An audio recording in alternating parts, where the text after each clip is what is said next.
standing by.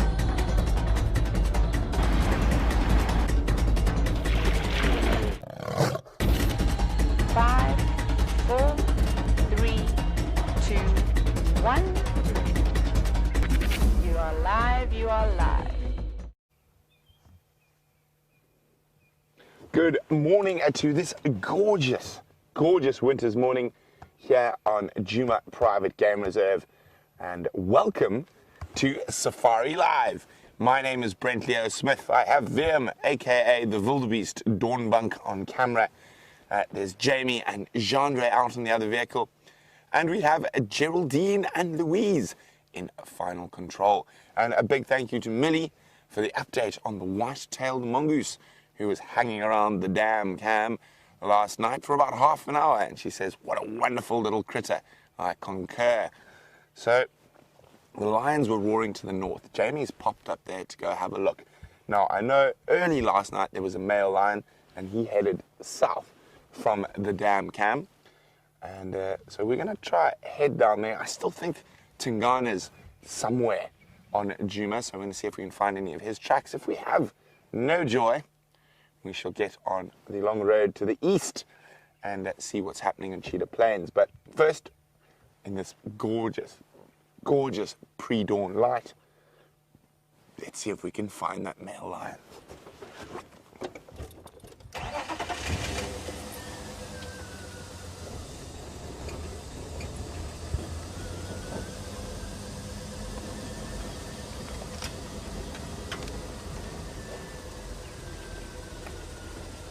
Ex-Ranger is wondering how many consecutive days of cats have there been, and I would be a liar if I told you I knew. Maybe you guys can work it out and let me know if you know how many consecutive days of cats we've had on Safari Live. Let us know by dropping us an email, questions@wildearth.tv, or use the hashtag Safari Live on Twitter. So we're just looking carefully. I just wanted to make doubly sure that that lion went down Twin Dams Road and didn't duck back to the east. Last report for the Nkahuma ladies at about 10 o'clock last night is that they were in Buffelshoek having a drink at one of the, there we go, he went straight down, at one of the camps at the dam in front of the camp. So the last direction was west, so hopefully they'll pop down on the Buffelshoek cut line somewhere. And the last audio we heard of them about 3 a.m. sounded like they were close to the Djuma boundary.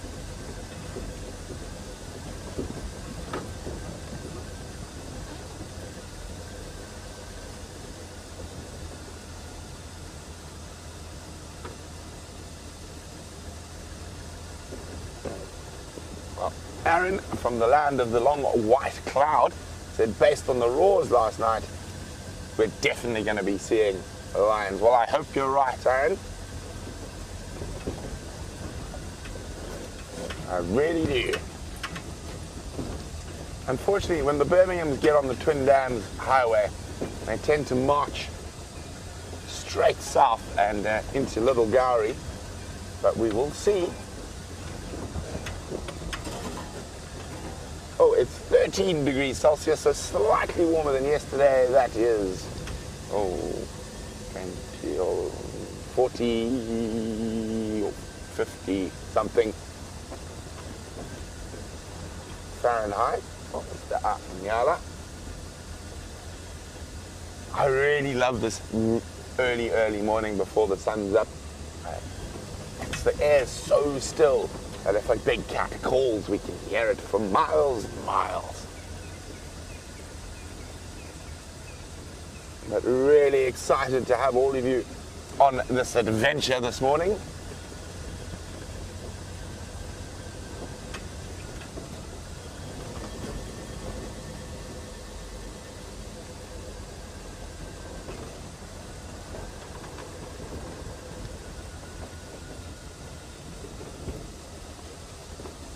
Well, hopefully that Birmingham decided to be a bit lazy and stopped for a rest and a roar, and we'll find him hopefully commencing to do both.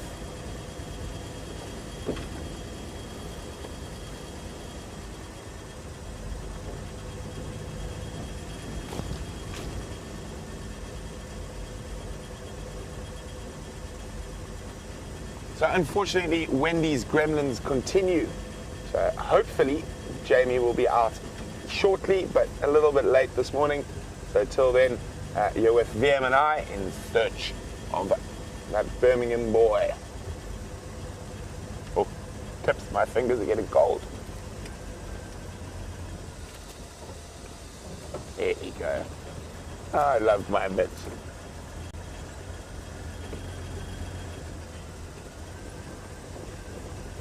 So at the end of yesterday's sunset safari, I mentioned that we broke the secret that VM and I had been keeping for most of the drive, and that's that one of the Nkuhuma lionesses has given birth to 2 cubs. They're about a week old, and they are being kept in a rocky area in Torchwood, and there are 2 of them, and the den is there. That's all we know so far, and as soon as I get more information, I will be passing it on to you.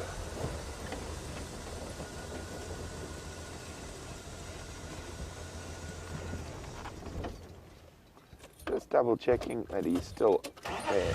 He is still marching down Twin Dams.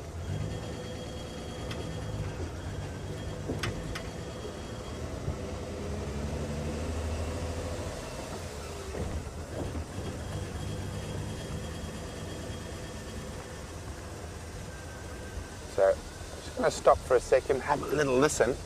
While we do that, I'm here with this camera VM to show you the moon.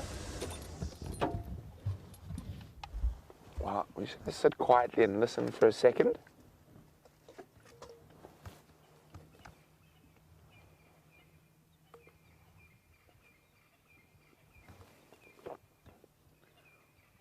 Not quite full anymore.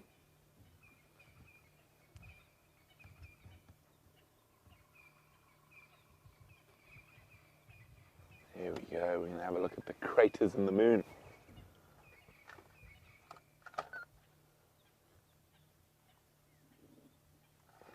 Isn't that stunning? Look at that large crater right at the bottom of the moon. You can almost see it.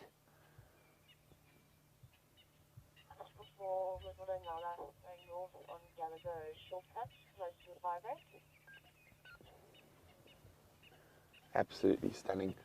And what we're listening for is just not happening at the moment. We're listening for lion or leopard calls.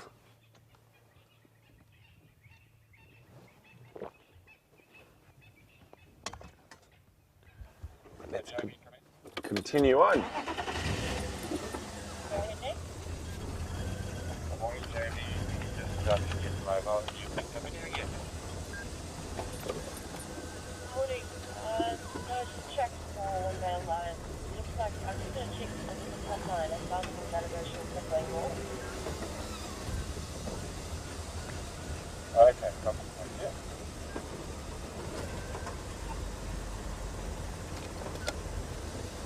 Uh-oh. Oh, excuse me. Cold air tickling my nose. And of course, there's lots of dust around at the moment.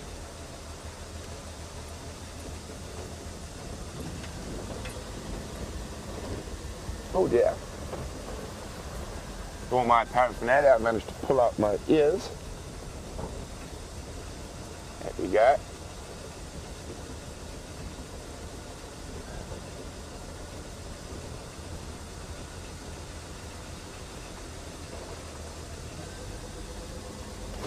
Well, thanks very much, Kyle. We're on a bit of a short cat streak so far, only 3 days with lions and African wildcats. The leopards have been making themselves a little scarce at the moment, but as we know, that's the nature of the African bush, and that could change today. Fingers crossed.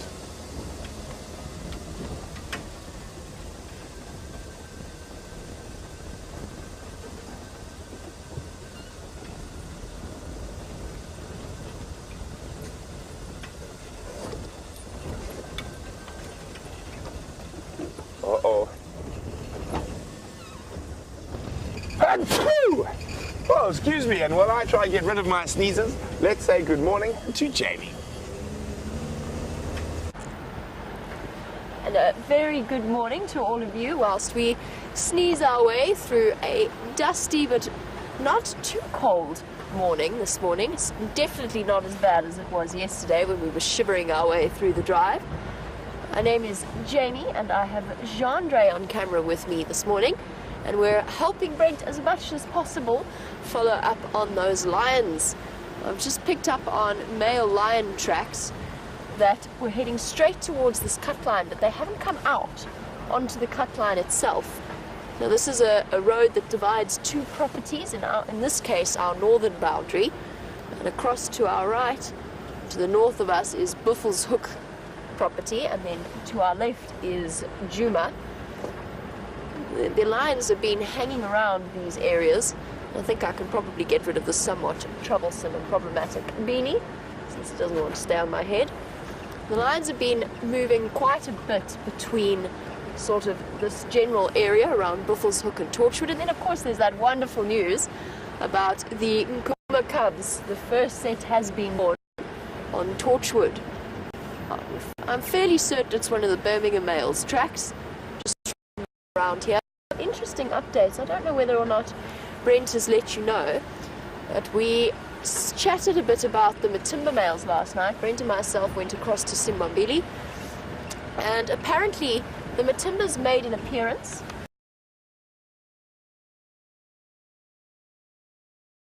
Chased.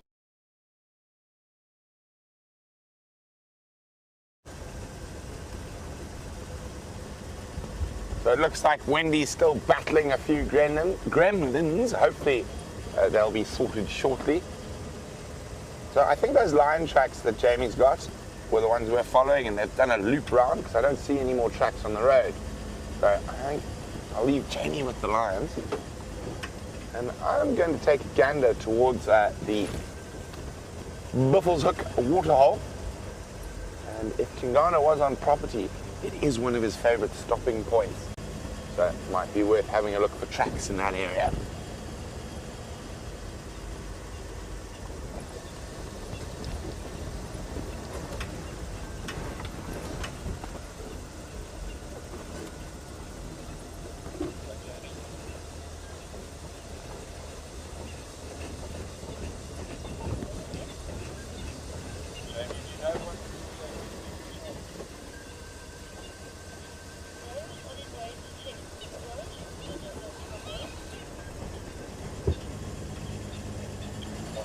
Hi, Romy in Ohio.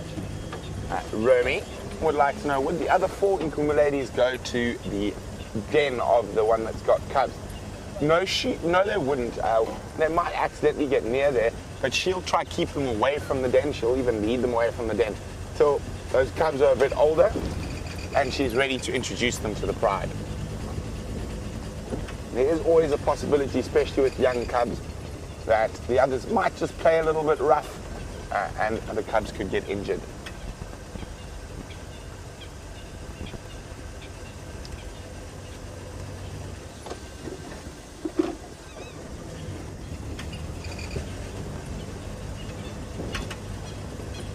This is one of my favorite roads on Djuma.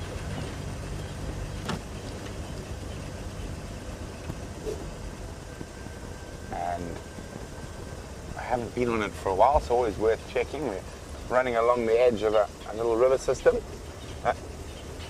Leslie's wondering, how old do the lion cubs have to be before we can view them? Well, Leslie, we could view them now. Unfortunately, the thing is that the den is not within our Travis area. It's outside. But even from 2 weeks, as long as the mother is present, it's fine to view them. It's a very different scenario from the leopard cubs because lions are so much bigger and stronger. But it would only be one vehicle allowed in there at a time.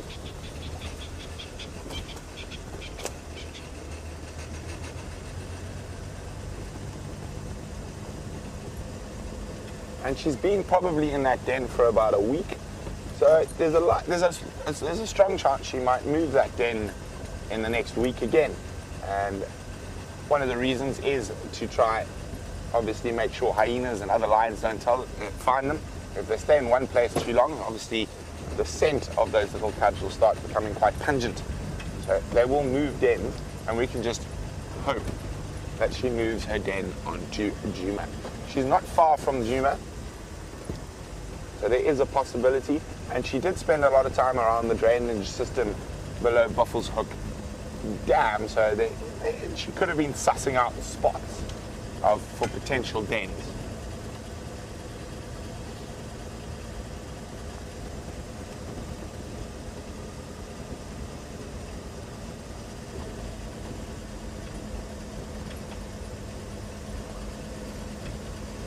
So Dr. Debbie's wondering, where is Torchwood in relation to our properties? Well, it's directly east of Juma, so east of Cheetah Cut Line. And then if you're driving to Cheetah Plains, it's to the north as you drive down Gowrie Main. And then once you're at Cheetah Plains, you have Cheetah Plains and Coral, then Torchwood.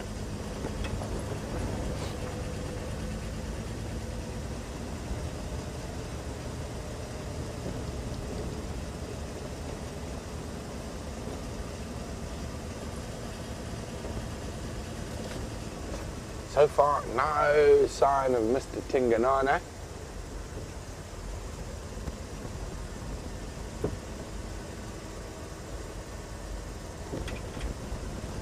So I'm going to check quite a few of his favorite jaunts.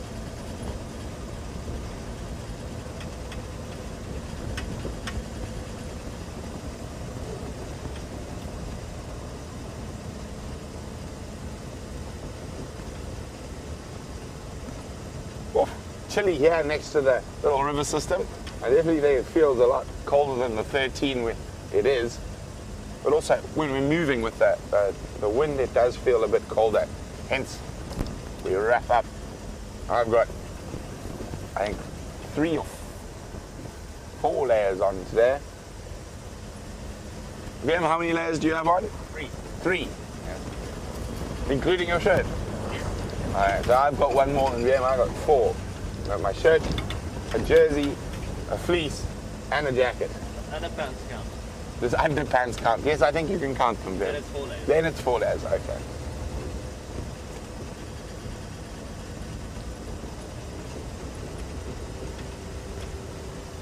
Yeah, we're coming up to Central Road now, which is a seriously popular spot for Mr. Tingana to walk down.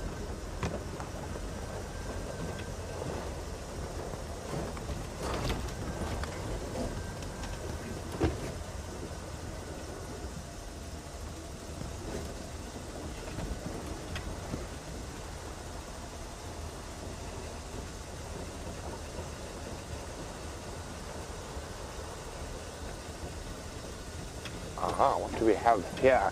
What has walked through the soft sand? None other than Howard the hyena. So not the tracks we were looking for. Now, many of you might wonder why I call it Howard or her Howard. It's just a little generic nickname we've had for hyenas quite a while. Well, in my family at least, all hyenas are named Howard.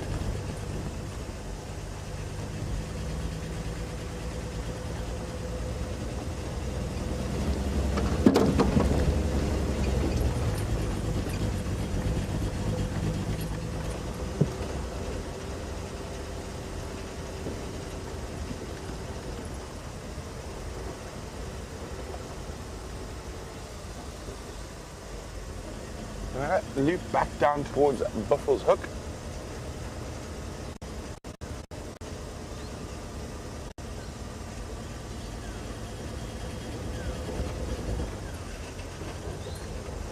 Absolutely gorgeous morning.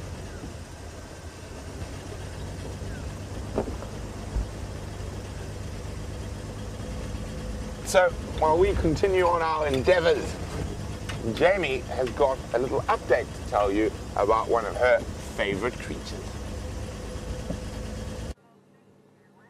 I have an update on the hyenas, and the update is the hyenas are not here.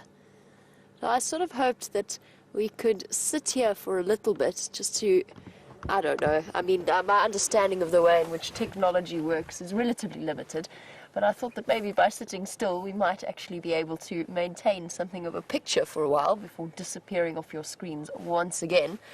But it doesn't seem as though that's going to be the plan for the morning, since all is absolutely...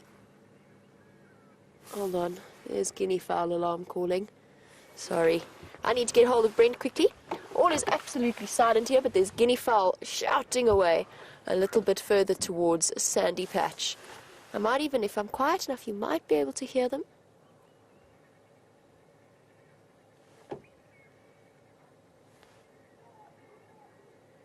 And we can hear baboons as well. Bahu, bahu. A baboon might disturb a guinea fowl. It's relatively unlikely. They usually sort of exist in a peaceful state of ignoring each other. I'm going to try and get hold of Brent. The reason being is I don't think we're going to manage to get across to there with signal to follow up on those calls. So I just want to find out where he is exactly, and we'll see if we can't get hold of him. Brent for Jamie. Standing by. And just to let you know, the guinea fowl are frantically alarm calling around Sandy Patch. Okay, copy. I'm on the driving speed. Okay, copy. Brent is on the other side of the reserve, so we definitely won't be able to... Okay, check up there. Copy that, thanks, Lex. Okay, so there we go. We have a bit of a solution there to the problem, and that is that Lex will go and help us look. Could well be a leopard. I'm not sure whether or not Brent updated you about Shadow and what occurred yesterday around the sort of northwestern corner of Arethusa. Apparently he didn't, he hasn't got around to telling you. Now, yesterday evening, or yesterday morning actually, after we left the hyenas and we moved on back towards Djuma, they actually found Shadow right in the top, on the boundary of our traverse area in Arethusa. So she's moved quite far north with a Dacre kill. However, during that sighting, Miss Salaheshe, the leopard, the big female leopard whose territory is around Elephant Plains, with the cub that is just over a year old, a female cub. I have never seen her personally. I know that Sam has. He has brought her to your live drives before. She muscled in and stole Shadow's kill. Apparently, there's a good chance that she's going to be hanging around there, but that could mean that Shadow, having now been pushed away from her kill site, might be making her way further towards our side and back towards her usual area of that corner that marks the divide between Karula and Shadow. And we've got exciting things to follow up. It could also, of course, be Tsakani or any of the male leopards. We haven't seen Tingana for quite some time. We've tracked him. We haven't managed to find him. He's been leading us on a merry dance by crisscrossing the boundary of our traverse zone, essentially mocking us ever so gently as he veers onto our side and then disappears off to the north and away from where we can go and find him.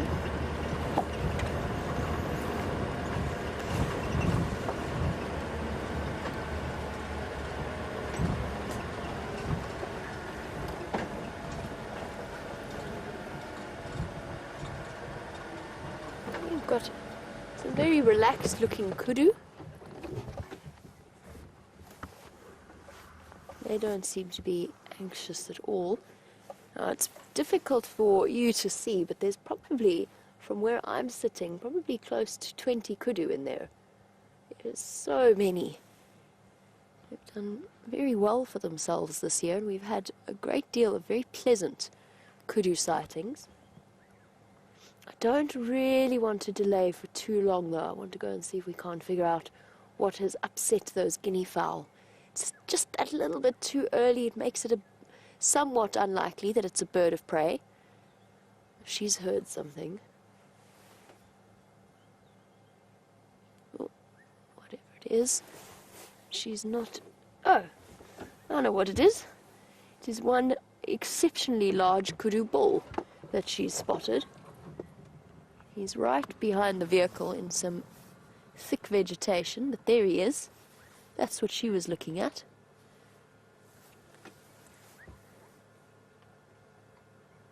You can see how he has to bend his head backwards to avoid catching the horns on the trees as he walks through.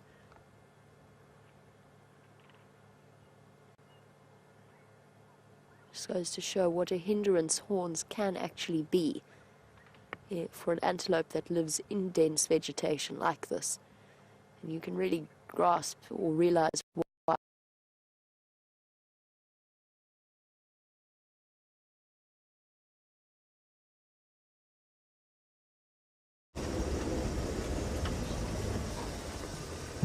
Okay, so we're now on Tingana's favorite road to walk out of Djuma on, and I'm really hoping we don't find any tracks. So far, so good.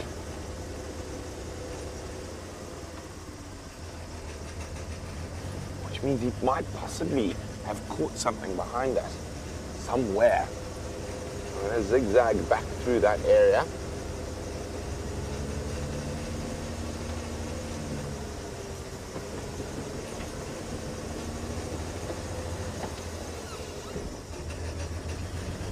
So Dr. Debbie was wondering where Torchwood is.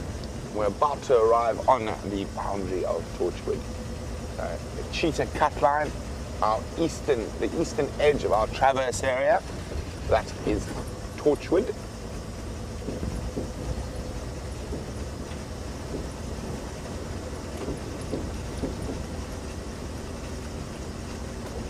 Here we go.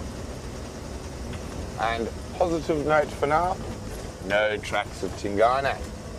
Quite often he uses this route through to the east.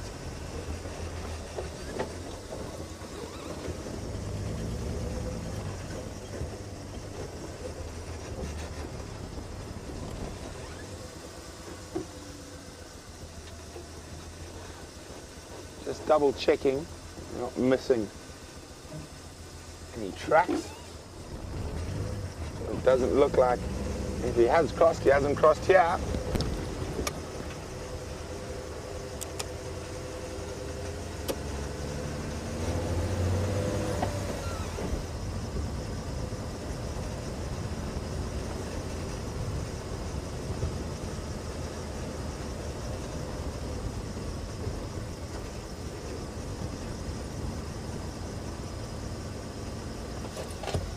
So Brandon's wondering, because Tingana's been crisscrossing back and forth, does this mean he's in danger of losing his territory or being challenged for it?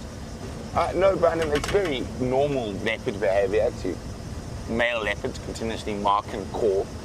And they will mark and call in areas where there is another male leopard, and Gajima is his northern neighbor. So he's just... Interesting. I agree, very interesting. Hopefully it's not elephants playing a trick on us and dragging a branch. But I think that looks very interesting. Now, that looks very much like a drag mark. And we'll just have a closer look, see if we can figure out what's dragging what. Hopefully it's not a hyena drag and it's a leopard drag, and there's going to be meat in a tree. We'll first check the tree, is always a good idea, but no, nothing there. We also need to figure out, oh dear.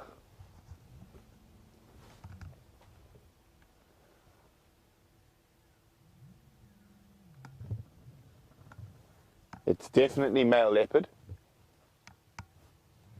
and it's just trying to figure out which way it's going. So what we're going to do is we're going to look at the grass here. Now, see how the grass has been flattened in that direction. Now that is some of the best news we've had, because it's going into Djuma. Very, very exciting.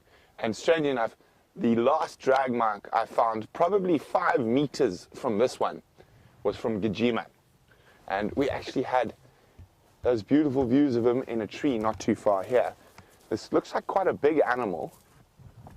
I'm just going to have a little look while you guys are with me. I just want to see here where he goes and whether he's taken it possibly to the exact same tree as last time. On the link road or on the vehicular access? If I had to guess, I would say a long sandy patch, but quite close. Okay, I think. Let me just. Oh no. Okay. Oh no. Why, leopard? Why? Let me just turn that down so you don't have to listen to it.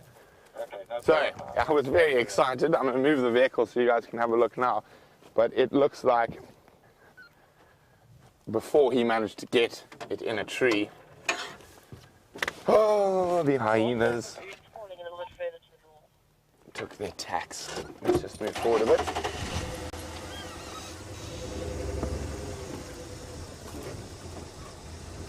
And it looks like, I'll try to figure it out now, it is possible you might have stopped to feed on it before dragging, but it just does look like hyenas have taken their tax. Now let's try to figure out what it was. It was something quite large.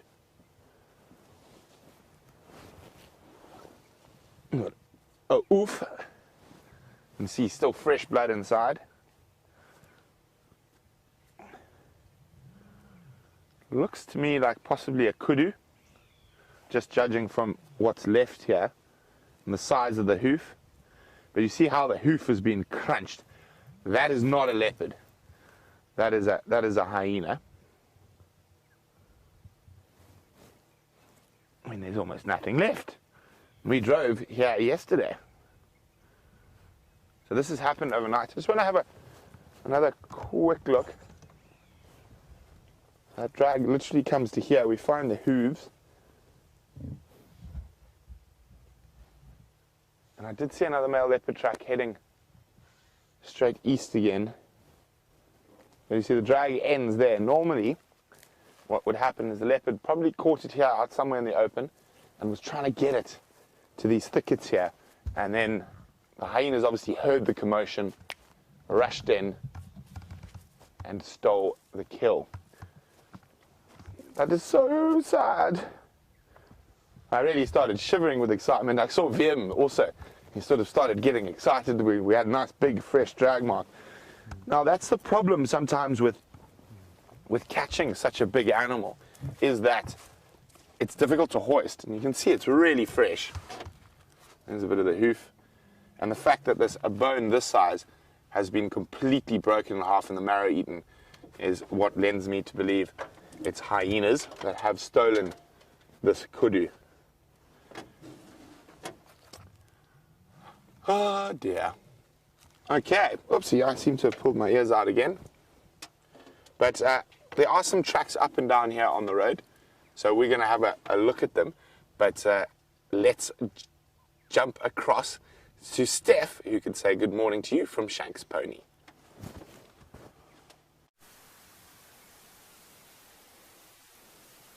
Good morning from the Bushwalk team. It's myself, Stefan Winterboer, and Dave, who is on camera this morning. And I just want to bid you all a good morning. It's a bright and crystal clear morning this morning, I tell you.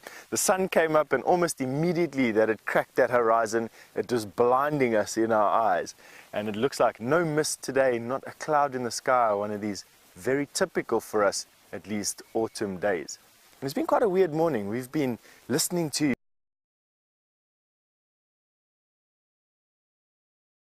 from that male leopard that he's hot on the tracks of finding this morning. Isn't that exciting? Hopefully he can find something for you, hey? The whole night last night we've been hearing lions. They were roaring pretty much non-stop from round about 10 o'clock to about 10 past 3 this morning was when I heard the lions roar for the last time. And then they got a bit quiet. That could mean one of two things. Either they've decided that marking territory is over, or they've decided that they need to move on, that they've established their claim over this particular area and they've moved on to something else. In any event, we're here to find out exactly where they've gone. No tracks so far on the western or the northern edge of quarantine here, close to the DRC, close to camp. We're definitely going to be checking more now towards the west and the south and see where they've gone from there. But just have a look at this fantastic thing that we've got here. We've had that bright, early, crystal clear sunshine. And then over my shoulder, we've got what's left of the full moon. The full moon is now waning. In other words, it's getting smaller. And have a look at that. Bright and clear, obviously not a no disturbance in the sky. And you're getting this lovely shot that Dave is busy doing there for you. Those dark patches on the moon, people originally thought when they first started observing the moon with any scientific interest that they were oceans. And even today, they're called seas on the moon that you're having a look at over there. Although we know now that those are remnants of ancient lava flows from when the moon's core was still active. Now though, moon's core is dead, or dormant I should say. It's not active anymore. All right. So what we're doing is we're looking for tracks going up and leading on the ring road that goes around quarantine. It's a good road to look for tracks on. The sand here on top of these crests in the Sabi sands is made of this very loose granitic type soil that holds a track incredibly well. What I think I'm going to try and do is show you an example of one of these tracks that we're talking about. It'll be of something, probably not be of these lions just yet, but it'll be of something, a zebra or wildebeest or an impala. They quite often use these open areas at night time for refuge. A big open area like we're on at the moment, you can see all around us over here, literally doesn't offer much cover at all for anything that's trying to sneak up on animals.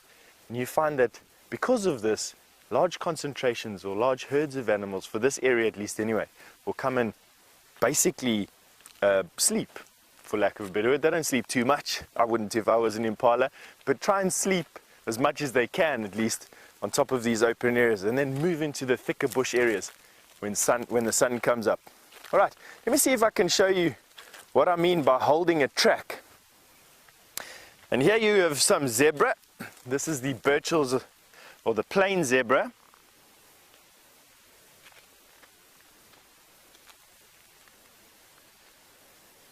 So this is a zebra, or an odd-toed ungulate, and Joey has just asked me if we have impala that are quite common, what is an uncommon antelope? The uncommon antelope that I would see over here next to this zebra track would probably be a sable antelope or a roan antelope there, Joey. So that would be probably for me the most astonishing thing to find on this particular road would be the track of a roan or a sable. We're expecting sable to come out of the Kruger National Park into the Sabi Sands during this dry season or during this end of the drought that we're having at the moment, because the Sabi Sands has quite a lot of surface water, pumped into pans of course, but we have quite a lot of surface water, and that'll start to bring animals from deep within the Kruger where they have no pumped surface water, and to start drinking at the pans that we have around most of the camps over here. But just have a look how crisp that track is. You can see the frog toe. There's the frog toe, there's the hoof, the leading edge of the hoof, and this is of a young plains or Burchell zebra. You can see how crisp it is, and that's what I'm looking for this morning, tracking this male lion, or at least trying to find out exactly what direction he's gone in before we pass over the tracking expedition to a person like Brent, who absolutely lives for tracking and finding big game. So that's what we're going to be using these soils for. Very, very good for holding tracks, these soils. What I'm doing there is I'm just making sure that I obliterate any sort of mark of my presence. I don't want to drive around and see circled tracks around. I'm sure no one else wants to see that I've circled tracks around here. This is one of the small things that I like to do to minimize my passing through the bush as much as I can. Oh, it's a very clear day today. Generally in May, because we have these chilly evenings, but there's still quite a lot of moisture in the sky, we have mist developing at night time. Now mist, as some of you might know, it's a cloud that forms on the ground. Dew point temperature, or the point at which water condenses out of the air, happens very close to the ground during these May mornings, in particular when you still have a little bit of moisture. Not too much moisture this year, I must be honest, we've had very little in terms of moisture this year, but nevertheless, May mornings are quite often categorized by mist. None of that today though. And so we're getting these valleys around us just starting to be bathed in this golden light. I must say, I quite enjoy it. Let's have a look here. Now this is one of the termite mounds that is still open. These big termite mounds, macrotermes, they build these big termite mounds. They have almost all of them have closed their termite mounds at the moment. These little guys are still open. And here we have a chamber. And in that chamber we've got some spider webs. And in that spider web we've got a daddy long-leg spider. Now what I'm going to point at with the grass is not the daddy long-leg spider. It's the daddy long-legs spider's prey. That is the prey. The actual spider is hiding away from me right now, but it's down there. There we go. You can see the spider in the back of the web at the end of my grass, retreating. Daddy long-leg spider, very, very common spider here in this part of the world. They very often like to build their nests. They make these messy, tangled nests, or webs, I should say, inside of termite mounds where they snatch unsuspecting termites off of the tunnels. And that's what you're looking at over there. So what you were looking at over there is where the termites have their air conditioning vent. It's where all the hot air in the termite mound escapes. And you can actually see in the distance over there, you can see a very well established chimney. And that is one of my favorite termite mounds. I'm going to go straight there right now. The reason for that is that I quite enjoy seeing what's happening there. It's, for me, a little micro ecosystem, and I want to see if they've managed to close up their vent, the top of their chimney. On the way there, one of the most surprising things to happen to us this morning was me waking up to the chorus of a bull baboon giving a bark this morning from right above our camp. Since I've been here, which is now a year roundabout, I think just a little bit over a year, I haven't heard a bull baboon bark on Juma's property at all. And now I can hear not only a bull baboon, but I can hear some baby baboons as well. So it's a good thing. Baboons look like a baboon troop, or an offshoot of a baboon troop. Looks like it's made its way back onto Juma, which is quite nice. All right. So they actually haven't closed up their chimney. This is their chimney. This would be the vent for all the hot air that comes out of the chimney. And this is pretty much as wide as what it was last week. I'll ask Dave to come up here and see if he can show you. There you go, David. It actually looks like it's been damaged. You see here? Look at all... Ow, ow, ow. That's now what happens when a soldier decides that you've gotten a bit too close to... You can see him working those chelicerae into my skin there. Those things are razor sharp, and at the moment feels like I've been stapled with a staple gun. I didn't even see him there. Tack like lightning. And you can see what he's doing. Shame, he's just protecting his nest. That's now right onto the nerves at the end of my finger. Dropped him back into his hole. There he is over there, so no harm done. That's him right there. You can have a look. So something has been feeding here before we got here. These loose portions of clay are what's actually what was left here. And the reason why all these soldiers are on high alert is because there was something feeding here, probably a bird of some sort. What they will do is they will now patch this up tonight, probably throughout the day, but by tonight it'll be patched up and then it'll be closed. Gee whiz. Well, good luck for the rest of the winter. I love this term of mine. It always offers the most amazing things. You can actually see over here.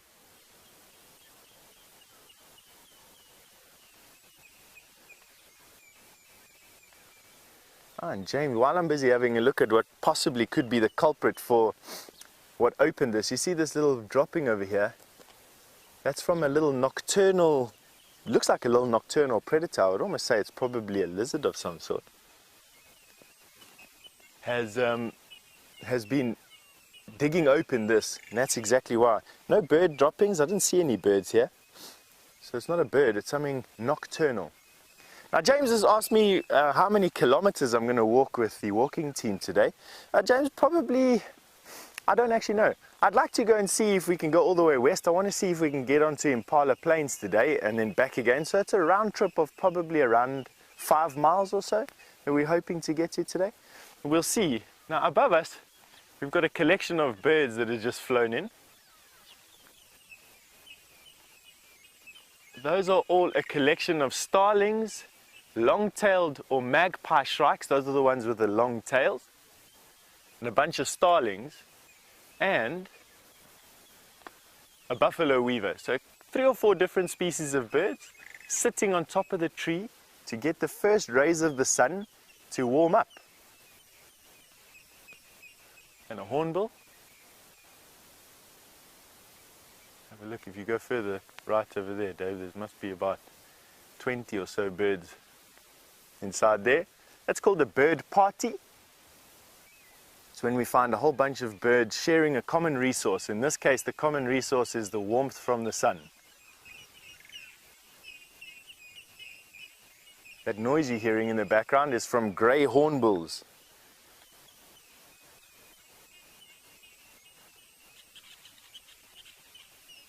And that's that. I think for now we're going to try and get off of this termite mound and we're going to try and cross the drainage line in front of us. And because we're going to do that, we need to keep our ears and eyes open moving through that thick bush. I'm going to send you through to Brent.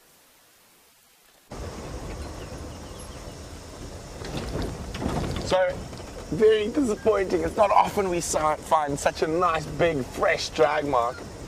But it seems like the hyenas beat us to it. Unfortunately, the tracks of that leopard went back east into Torchwood.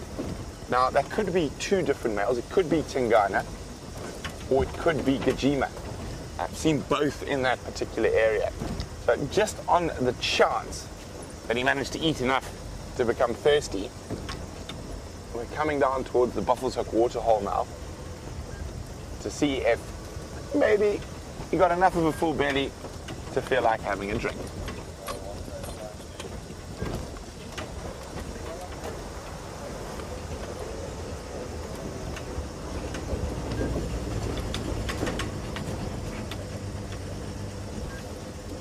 So Kyle is wondering, he says part of him is wondering whether Tingana is moving out of our area because of Gajima. I don't think that's the case at all, to be honest. Tingana is still very much the dominant leopard in this area. He's quite a bit older than Gajima, quite a bit bigger. So not yet, but he will make an effort of patrolling his boundaries. And now he's got such a big home range that it's very, very difficult for him to be everywhere at once.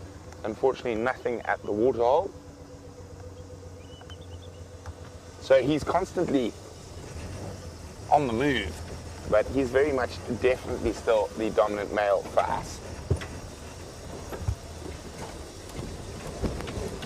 So another update, the Inkahumas and that one Birmingham have been found. Unfortunately, they did not come all the way south into Djuma, and they've stayed to the north in Buffalo's Hook.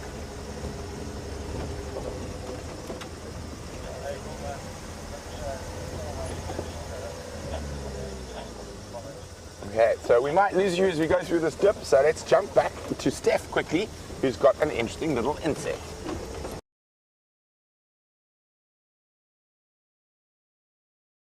What we're trying to find you right here is a robber fly. Now, robber flies, right there, are quite interesting things in that they are the assassins of the insect world, or one of the assassins of the insect world. This particular robber fly is cold, and that's why it's not moving. We wouldn't have allowed us to get this close at all to it if it was a little bit warmer. I'm just trying to find you a nice angle on it. You're now looking at its face. That's its eye peeking out at the bottom of the screen there, or at the bottom of that stick. And what's quite interesting is these guys will quite often snatch. There's its eye, 2 eyes. You can see how big their eyes are. And what they do is they sit on the ground or near the ground, and they then look at insects flying overhead, predominantly grasshoppers. They then rush up from the ground, snatch the grasshopper, encase it in these legs. You can see it has a basket-like leg structure or leg arrangement. Basket-like leg arrangement, catches it, and then sticks a proboscis called, well, it's proboscis, sticks its proboscis into the head of the grasshopper, usually piercing the brain and killing the grasshopper. They then fall down to the ground, and then he sucks out all the grasshopper's juices, and that's how he gets his food. Robber fly, cold this morning. The wings are tucked tightly against the abdomen, and that's why you actually can't see the wings at the moment. But they are there. Awesome. Nice one, Dave. On that note, back to Brent.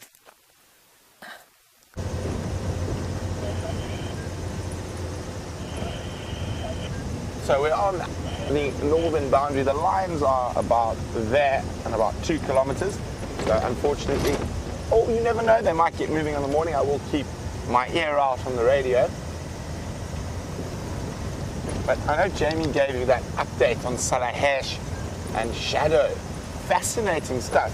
And I've got a theory about what's going on. I think now that Salahesh's cub is approaching a year and might be becoming independent in the next few months, that she might be sequestering off that core part of her territory where the cub grew up around the Manyeleti River to the cub. And because she's such a big female and in her prime, she's going to push west and maybe even push Shadow a little bit west. Whoa, green pigeons! Oh, bursting out of the bushes around us. Let's just go try a bit forward. They're sitting there. Don't fly. They are incredibly beautiful. And they have a wonderful colouring that's going to come out spectacularly in this early morning light. There we go. Look at that. A very distinct yellow eye. And there we can actually see their feet quite nicely. Now, their feet are very important. So they are the only member of the sort of dove and pigeon family that has zygodactyl feet. Now, zygodactyl feet means they've got 2 facing forward and 2 facing back. And the reason for this is because they're a fruit eater. And the Afrikaans, which is Afrikaans name for them, and Afrikaans is a language in South Africa. It's Wiem's home language. Their name is the papegaai duif. Basically means the parrot dove. So their foot structure is very similar to a parrot. And you can even see their beaks are hooked. So they've evolved separately from the rest of the dove species. And you can see, look at them, they climb like parrots, they move like parrots. And that is an evolutionary adaptation to help them feed on fruits. So they can climb upside down. Most of the other dove and pigeon family are all seed eaters. So they've got three toes facing forward and 1 back, and they tend to feed on the ground. Whereas these guys are very much tree feeders. There we go. You can see even the bill has started evolving to look more like a parrot's beak than a dove beak. Very, very pretty birds. The African green pigeon.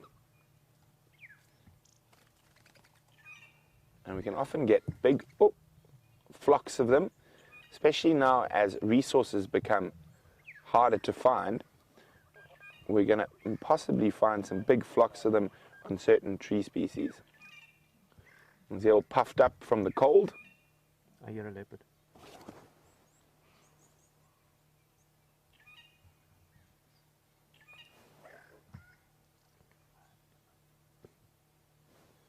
Liam just heard a leopard calling. We're just trying to figure out where, because he's got his cans on. What's that back? And Torchwood. I think it's the same leopard tracks we've just been following. So that unfortunately is that male leopard, and he's calling, but he's calling back east over our boundary. But isn't that wonderful? Not often we get to see a nice close-up view of these green pigeons. Oh, yeah, elephant as well, breaking branches. the parrot dove, papegaai duif.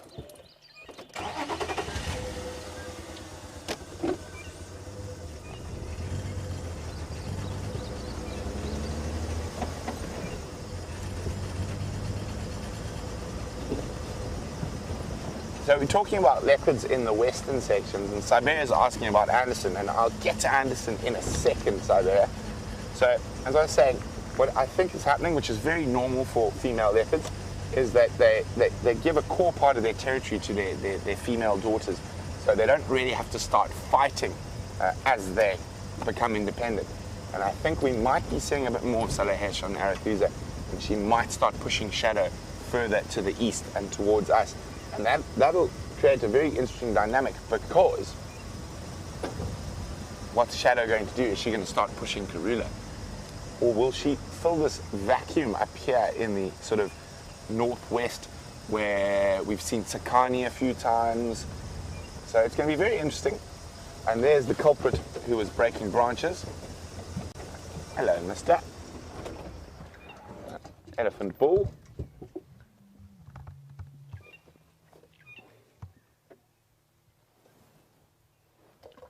Just heard that, almost like a rifle shot. I'm pretty sure it was from him. And you can see the fork-tailed drongos picking up any insect that he disturbs as he walks.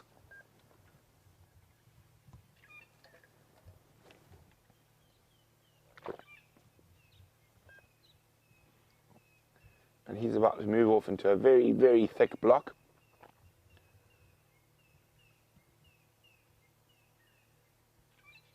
So we'll let him be. Maybe he's trailing a breeding herd. We'll go have a look on the other side of the block. But also, as I was saying, I think we're going to go try head up to the high ground up ahead and get a report from Arethusa and see if we can possibly go see Salahesh. So that's my plan now. Jamie was going to head that way, but unfortunately the gremlins have invaded. So we will go that way now.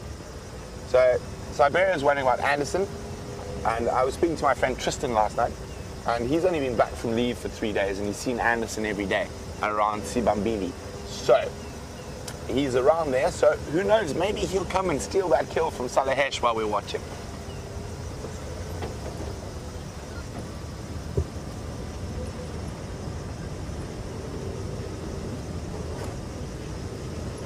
Oh, so chilly in the bottom of these little dips at the moment.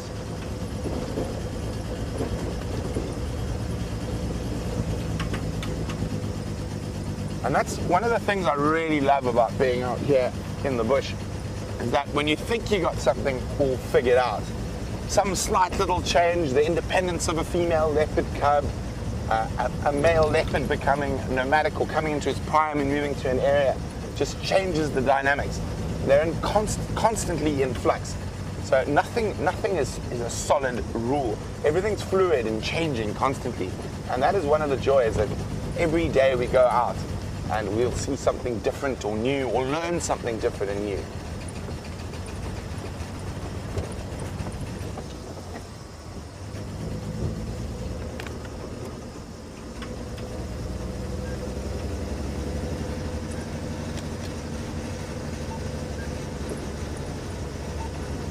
As I'm just going to update the other vehicles where we heard that leopard audio.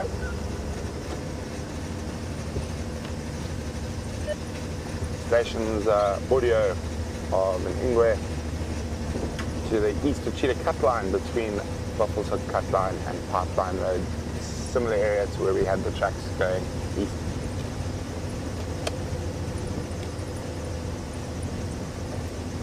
Multiple stations at the Karuna Brown and Park, or between the corner campus and there. But look at this gorgeous light that's coming through.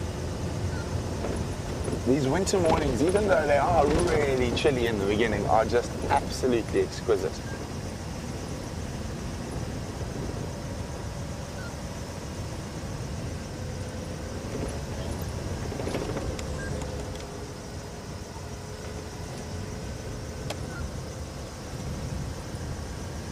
So, we're talking about the Nkuhuma pride just now. As I said, they're just over there. So probably about 800 meters from the boundary.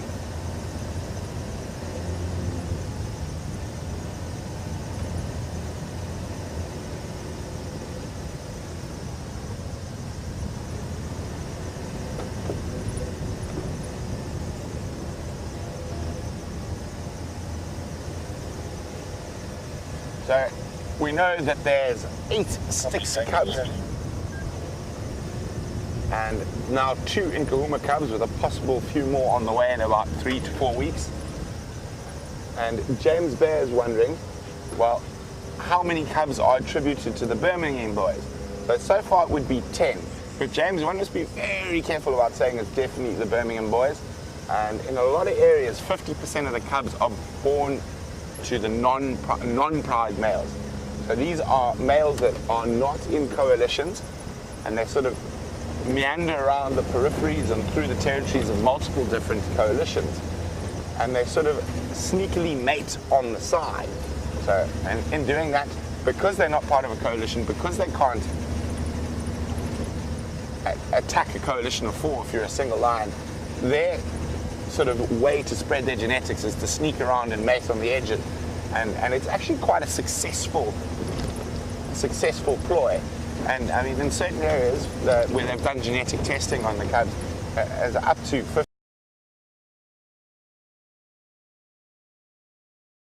right on the edge of the Kruger and the Manuletti, where there's a large reservoir of lions, there is a strong possibility that we definitely have these males that sneak in. Also, these prides do move into the Kruger and Manuletti from time to time, where we don't have nearly a good idea about what's happening.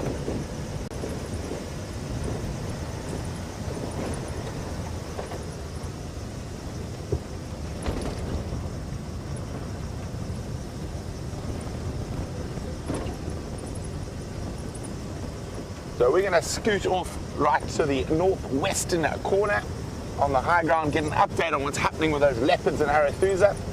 And while we do that, let's jump back onto foot with Steph.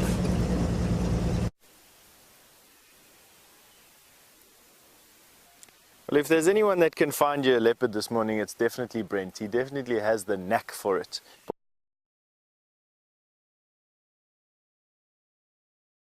And plants, and one of the most interesting beetles that we found this year is the one you're having a look at right now. It's called the flea beetle.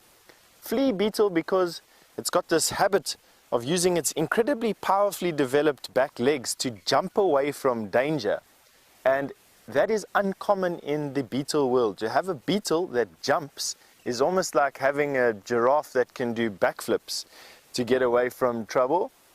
It's just uncommon. But another thing about this flea beetle is that they only live on this particular tree. This is a rus. It's the only rus that grows in this particular area, and on it is these flea beetles. And we've only just found this year. These beetles have obviously been here forever, but it's just been myself that's only uncovered this beetle. I've been walking past this particular rus for the last 16 years, and I've never noticed this interesting beetle on it. Now, one of the things with this beetle is that underneath this plant, when it comes to the end of the season, these beetles will dig into the soil, lay their eggs, and the baby beetle will then dig under the soil to about 30 centimeters, which is about this long, about a foot. There they will pupate, and they get a little encased cyst. It's about this big, and inside there will be a little pupa, a little worm. And Bushmen, or one of the ancient tribes of Africa, used to dig out the pupa and then squeeze it along the end of their arrow shaft. So not on the arrow head, but on the shaft just behind the arrow.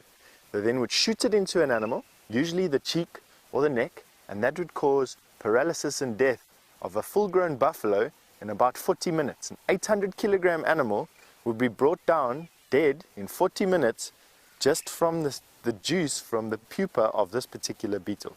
Can you believe it? Right here. Now, another thing, why I actually stopped at this particular tree is this is the first time that I've actually seen the fruit on this particular tree. And I don't actually know if it's edible, to be honest with you. I'm inclined to say it's not if there's a beetle that feeds on it, which pupa can kill a buffalo in 40 minutes. So I'm not going to put it in my mouth and tell you how much it tastes or how good it tastes until I've actually decided to learn a little bit more about this particular rus. But nevertheless, it's got its seeds. What I can tell you about this rus, though, is we can speculate as to what its seed dispersal agent is. Now, generally, birds don't have teeth. And that means that they have to use a crop. The crop, or their gizzard, is what's inside, just in their throat area. And they put rough things inside there, things like stones, things like bits and pieces of sand. They put in their crop, and muscular action causes this crop to move around. And what it'll do is it'll break up the food that they eat, and then it goes down into their tummy. Now you can always see if a tree's seed is aimed mainly at mammals or aimed at a bird. I would say initially this says to me bird because it's small. Next, what I'm going to do is I'm going to try and open it. And there is my next answer. Inside there you'll see that the fleshy covering of this particular seed is very thin. And then you've got the hard seed on the inside. So very thin covering of flesh.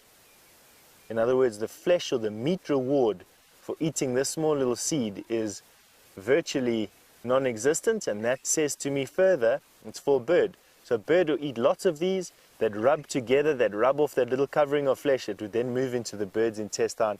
The bird would then go and sit somewhere in a bush, generally sitting in a bush like this guarri right here, to come and feed on the guarris and then deposit its dung, and that is how this seed will be dispersed to the bottom of the tree in close association with a tree with other seeds of its kind. And that then tells me that this particular seed or this particular bush is dispersed by birds.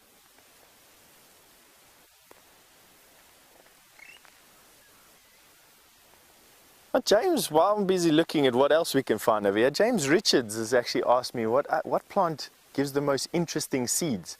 For me, I think in the whole world, the most interesting seed has to be one of the coconuts.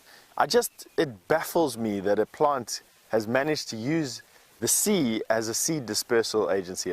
So for me, the coconut has to be the one that has definitely the most bizarre seed dispersal.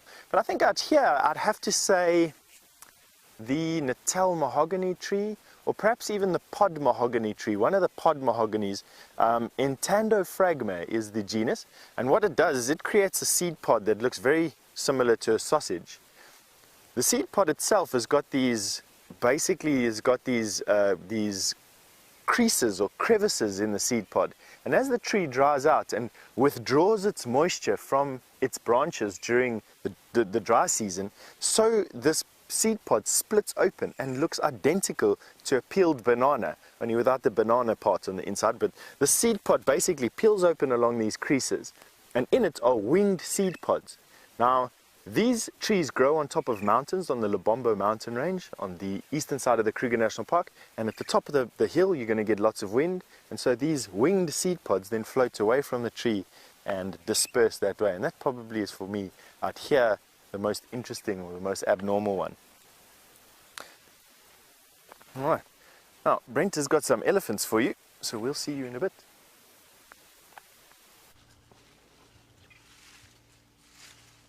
Look at this. I mean, we were rushing off to the west, but we came across these Ellie bulls, and in this morning light, it was just too beautiful to pass up on. And look at that, absolutely gorgeous. Liam is doing some tricky camera work. He's using his hand as an extra lens hood to get that sort of ethereal light coming through. Some big bulls. There is a breeding herd around here as well. But what we noticed is three big bulls. The really big guy is still at the back to the left of that one. And he looked like he had massive tusks.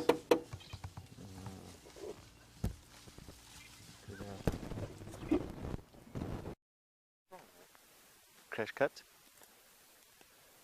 All right, sorry about that. Brent's having some signal issues, and you caught us busy going through a seep line. Now, seep lines are where water seeps out of the ground in this particular area. Usually happens just off the crest and just before the drainage line, probably about, let's say, about 2/3 from the crest down, you start getting these seep lines. Absolutely characterized by a couple of different plants. Characterized firstly by this plant. This is Waltheria indica. And then secondly, by this plant here, which is purple panweed. And purple panweed, for me, is one of the most delightful smells out here. You crush it up like that to get the smells coming out, and then you just bring it up to your nose, and it has the most delightful camphor smell. Camphor cream is how I like to describe it. It's a beautiful smell. The more you crush it, the more you smell it, the less like camphor it gets, and the more, I don't actually know what to call it, it gets like, but it definitely doesn't become pleasant. So just a little bit of bruising on the leaves, and then camphor. Locally, this tree is used for scenting up a house, so as an air freshener or a fragrance provider. It doesn't have any nutritional value that I know, and definitely no medicinal value that I know about either. But there we go. What I did see with my eye as you came to us was this grass orb spider. And I'm going to see if I can show it to you. I found her. She's sitting on the periphery. Dave, you're going to have to come around this side. She's sitting on the periphery of her web. And there she is. This is going to provide a very difficult task for Dave here. But there she is there, a tiny, tiny little spider. One of the grass orb spiders. There she's turning, you can just get her legs there now, hey Dave? That's a female. She's got this beautifully constructed orb web between the Waltheria and this forb that I don't know what it is. And she's just hiding from us. She saw us coming and she quickly made her way to her safety place so that in case her web gets taken, she doesn't get taken with it, and then she can quickly do running repairs on the web or rebuild it, which shouldn't take too long. They take about 40 minutes or so to build a web. I just find it one of the most amazing things. Now Brent is up and running again, and that means that he's sorted out hopefully some of the little gremlins that have crept into his system today, and we're going to be sending you back to him to carry on with the update I'm sure he was giving you. Look at that, there's that big tusker that VM and I initially saw, which made us stop and wait. And he's just moved through. Look at how lovely and long that ivory is. You can see he's streaming from his temporal glands. We haven't been able to see whether he's in must. He is in must. He's in full must. So he's trailing this breeding herd. Oh, there goes the tree.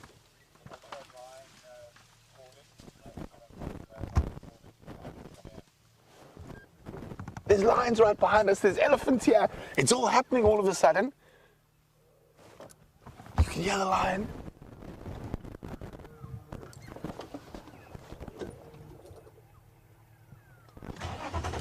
So let's go. These elephants have gone into the thickets now, but wasn't that great to see such a big tusker? Now let's go see if we can see a big male lion, because that's what it sounds like.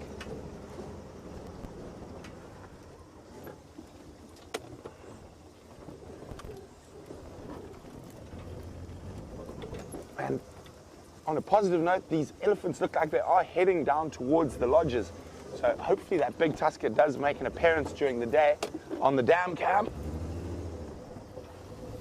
Hold on. Male lion to the northwest.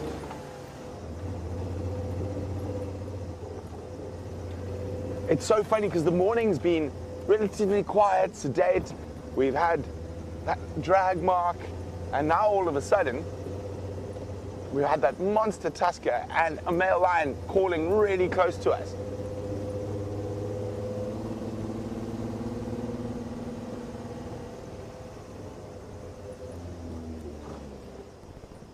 So guys, if you're wondering where Jamie is, unfortunately there's been some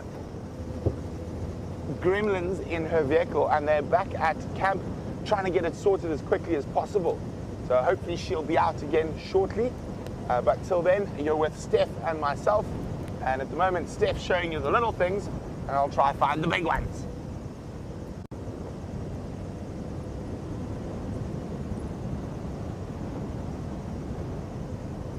Where's my cap? Time to change hats as it warms up.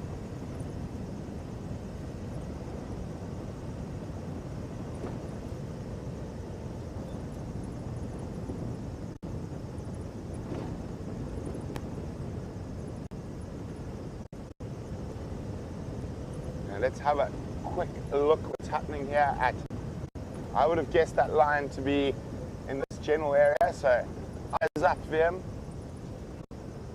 Almost think he could have been either at Sydney's waterhole or on a sandy patch.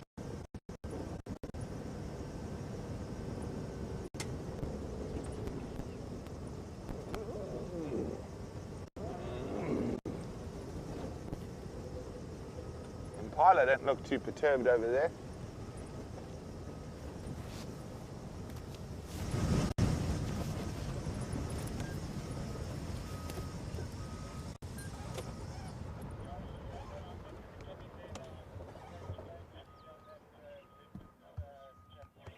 Okay.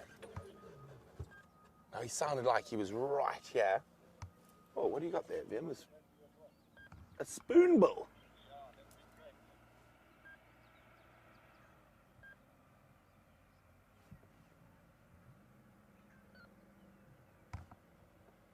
Come on, mister. Give us another call. Just looking at the tracks around here. Is that... Have you seen him, man? Yeah. What have you got? A flock of starlings.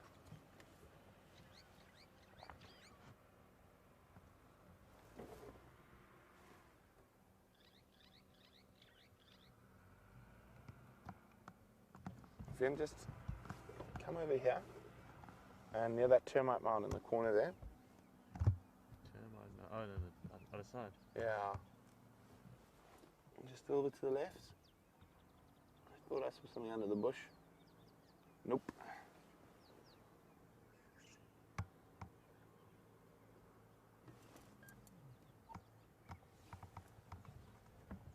Where is he? He was around here somewhere. There goes the spoonbill.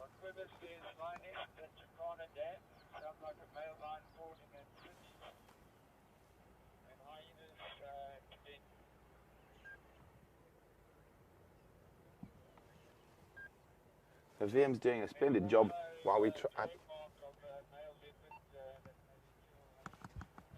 try see where this line is. I think he might have been a little bit behind us in this worry thickets here. So we're gonna just keep checking quite carefully, slowly around here. And while we do that, let's just jump back on Steph, sorry, and hopefully we'll be back with a big male lion shortly.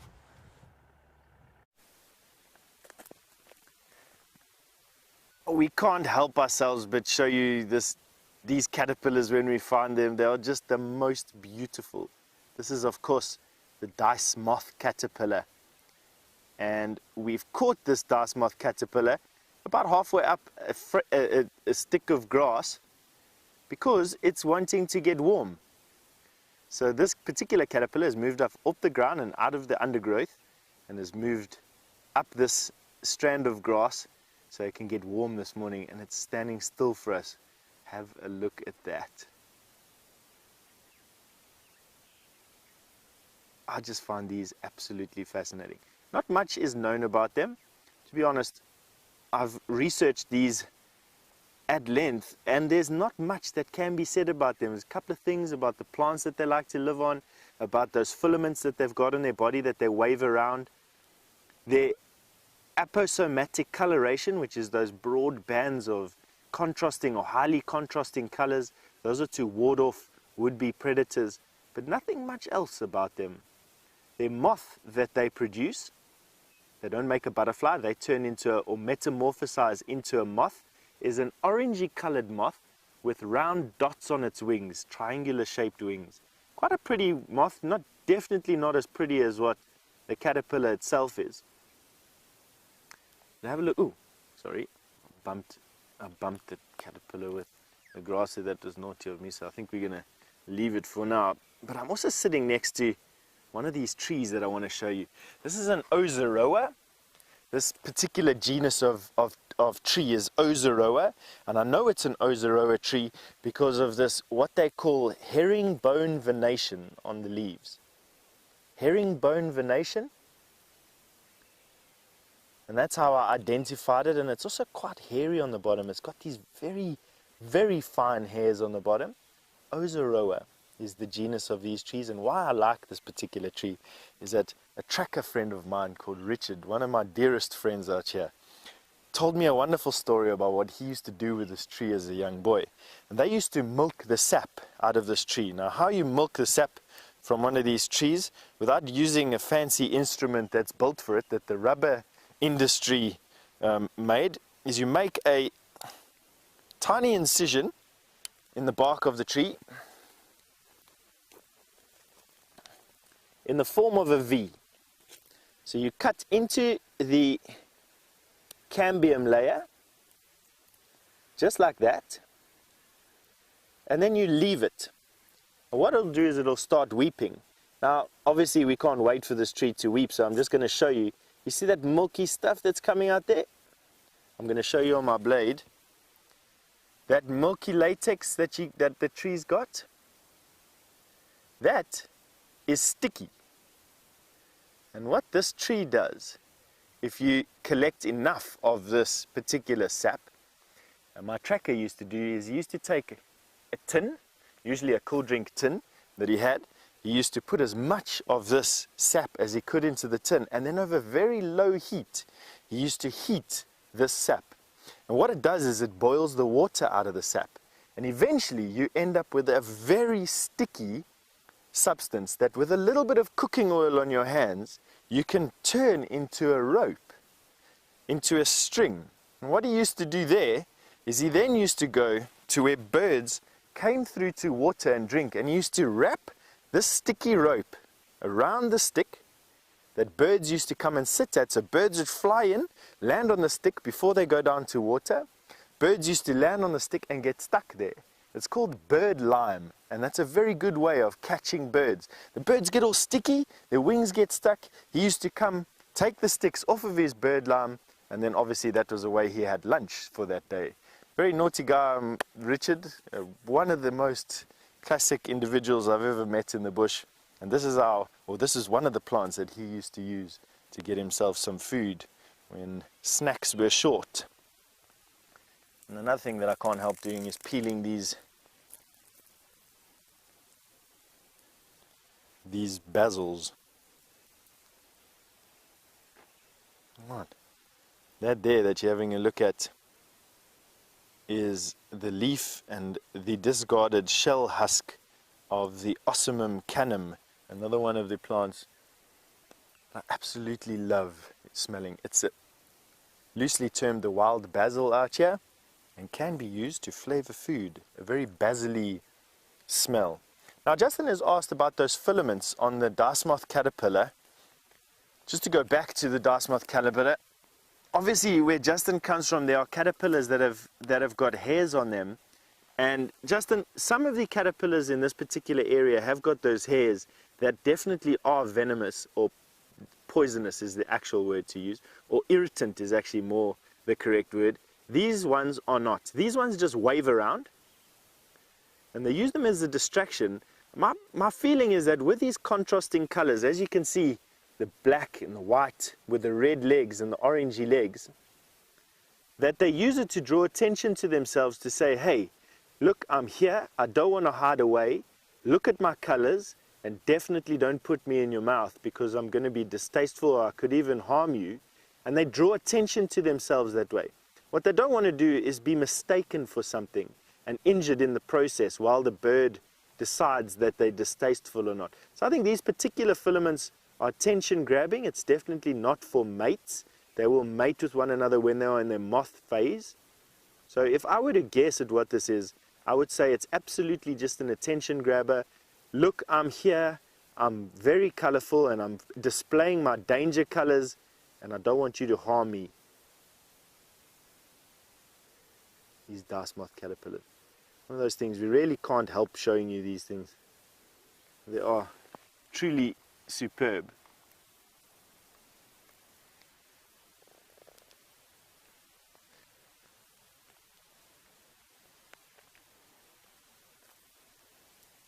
Oh,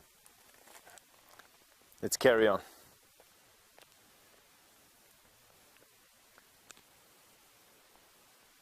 And Aaron in New Zealand has asked me a nice question.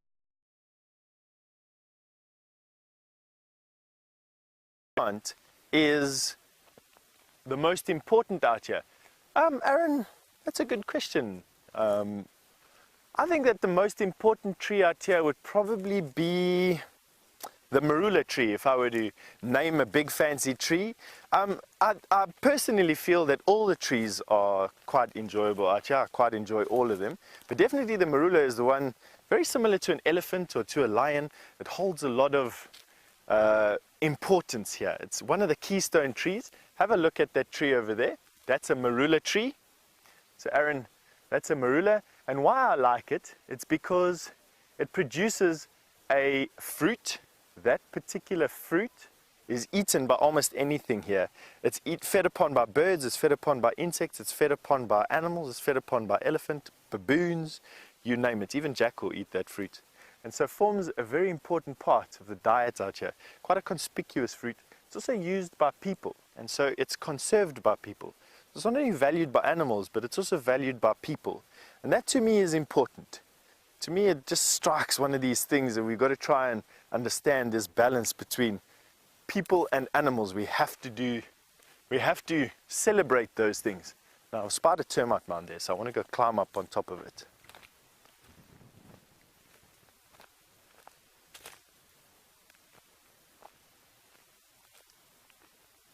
And Aqua wants to know if there's any plants with first aid or medicinal properties out here. Aqua, absolutely. There are absolutely plants out here with medicinal and first aid properties. For instance, this one right here. This is a senna. This particular senna, the root of this senna, if you take the root of the senna and you steep it in some hot water and you drink it, it is a very effective laxative. And there are many trees, many trees. I'd say probably the good majority of the plants out here are used to some form of another in three ways: spiritual, placebo, and medicinal. By placebo, I mean it's given to somebody that's showing symptoms of something, but not really exhibiting any particular type of effect or problem, I should say, and it has a dramatic effect on that person's frame of mind. Then magical or spiritual, plants that are used in ceremonies, plants that are used in conjunction with other plants that have certain spiritual connotations, and then plants that are medicinal, that have an actual chemical compound in them that does something at a physiological level. There are quite a few of them out here. And that was just one, the senna, that has a laxative in it. I've heard it's not a laxative that has a dramatic effect. It's just very effective. Quite a mild laxative then. You do get ones that are quite virulent, for lack of a better word. The large fruited feverberry. I was once told a story on a trail, a friend of mine that was doing trails in the park. He mentioned to one of his trails groups that the large fruited feverberry was an intense laxative. Unbeknownst to him, this guest took a fruit off of the tree, put it in her pocket. She was suffering quite badly. Put this fruit in her mouth and chewed it, and had to be airlifted to a hospital because it had the desired effect. Shame. And on a trail, that's something that you don't need. Right, now I've got to the edge of this termite mound, and what's immediately apparent is the fact that aardvarks have been digging here.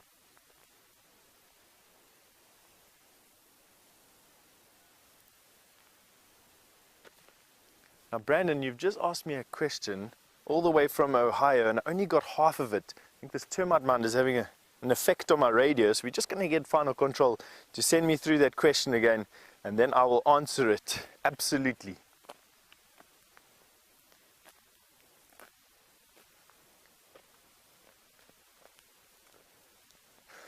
Okay, Brandon, so you've asked what advice I can give someone going on their first walk in South Africa, their first bushwalk in South Africa.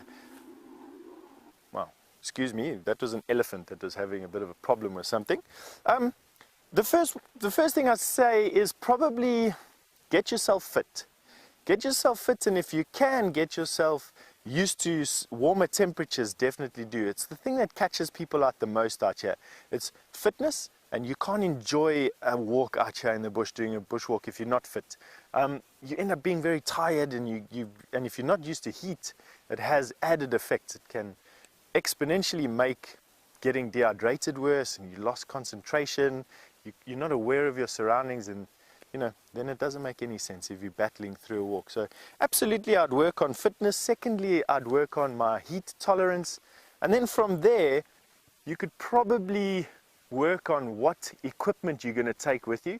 I'm not a big fan of carrying massive weight on my back for bushwalks. Depending on what you're going to do, if you're going to just be walking in the day, or if you're going to be spending over the night, you definitely need to give some consideration to what you're going to carry, and weight is a killer. So keep your weight of your backpack down to the absolute minimum. Keep your fitness up, and if you can, get yourself a little bit more heat resistant. And that pretty much is all the advice that I've got. We can go into much more detail, of course, what books you should bring in, a pair of binoculars, what shoes, but those are all actually irrelevant. Those are all such personal preferences. It makes choosing very difficult. But Dave, I think I'm going to go this way around.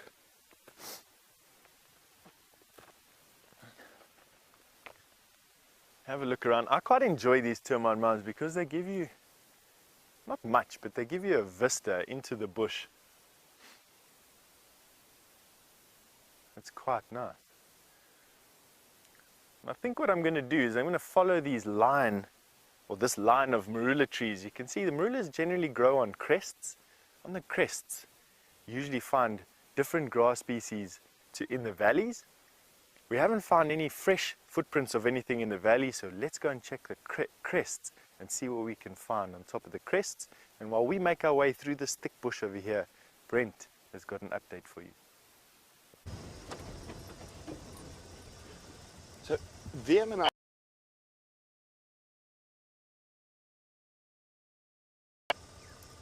Sibambili, but both of us are not convinced it's the same one we heard roaring. That one sounded still maybe a little bit to the north. So we've done a loop, we found those tracks, we followed them to where they crossed. And now we're just slowly heading back towards Sydney's in case that male was still on his way. And just checking carefully that we don't miss any tracks. It is an incredible sound, and it just breaks through all the other sounds out there, that deep roar of a male lion.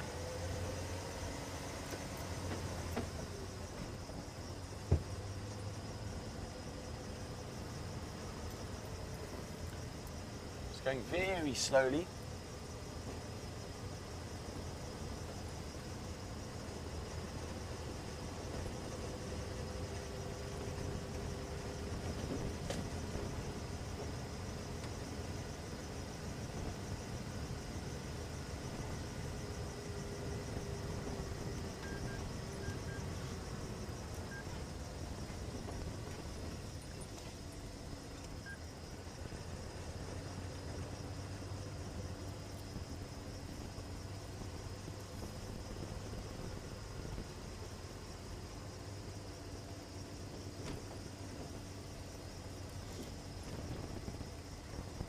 So we've got a well-read Australian named Chris who said they've read that lions can deal with inbreeding and that they can up to about 6 generations. Is it the same with leopards?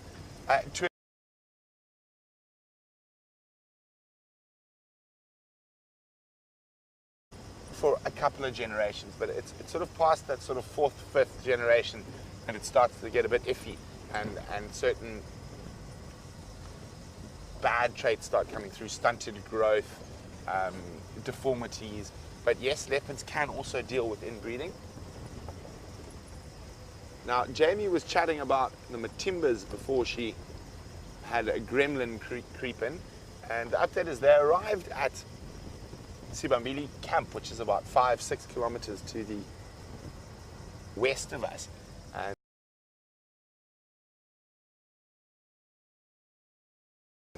a while ago, the two breakaway young males, and they got chased a lot around there.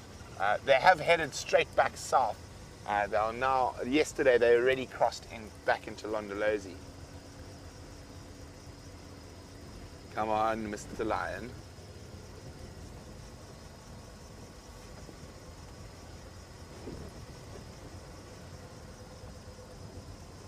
So, chatting about Jamie, it seems like the tech team have been beating gremlins with baseball bats, and she's back on the road. So let's go see what she's up to.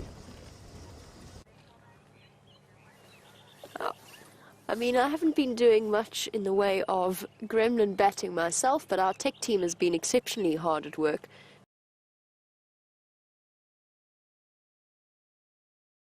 Between moving, stopping, talking, not talking, before we just vanish off your screen. But we are back up and running for now, and we've started off with a nice group of duggo.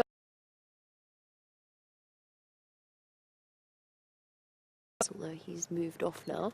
So I've been just listening to the goings-on the Game Drive channel, wondering what's happening with those lions and trying to figure out where we can go and help to look for things without risking disappearing once again. There's a couple of angry elephants off towards Galagopan, so I think we'll go and have a look and see what's upset them. Try and figure out if it's to do with any of those missing lions, since there just seem to be lions scattered all over the show, or whether it's something else. Lots and lots of big elephant bulls, though, around at the moment. Chances are that is what's causing the upset. And then, of course, it could also just be a weaning tantrum from one of the elephant calves. It seems as though Brent has managed to find those baboons we've heard calling all morning, so let's head across there.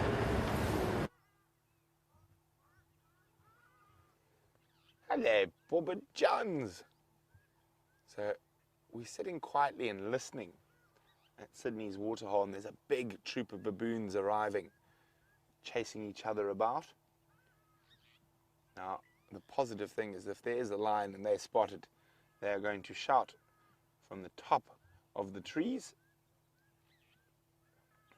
Nice big group. Some have gone over the wall already, but I'd say easily 30 or 40. Oh, look at the little ones playing. Tackle.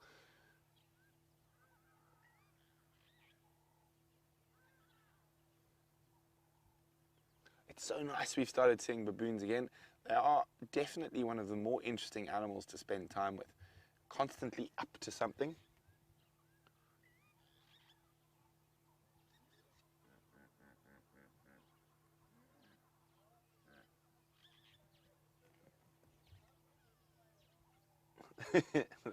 Wonderful to watch the little ones play.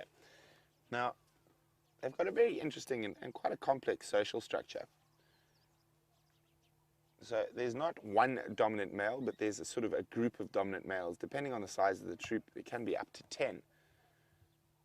In a troop this size, you're probably sitting at 4 or 5 dominant males. And it's a very, very competitive section with those males changing constantly. And if one of those males sort of has an injury, has a limp, the other dominant ones, or the ones below him on the dominant scale, will literally just attack and beat the daylights out of him, just to move one rung up on the hierarchy amongst the males. And we're trying to look for a male. Now, at the moment, I'm just seeing young ones and females, but there should be a big male somewhere there. He might be on the other side of the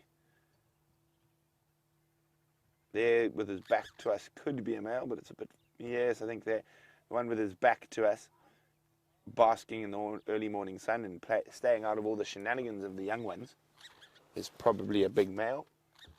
You can see he looks, no, it's not, it's two. So not a big male, it's two grooming each other, that's why they looked a bit bigger. But even though still, I think the one with his back to us is a male.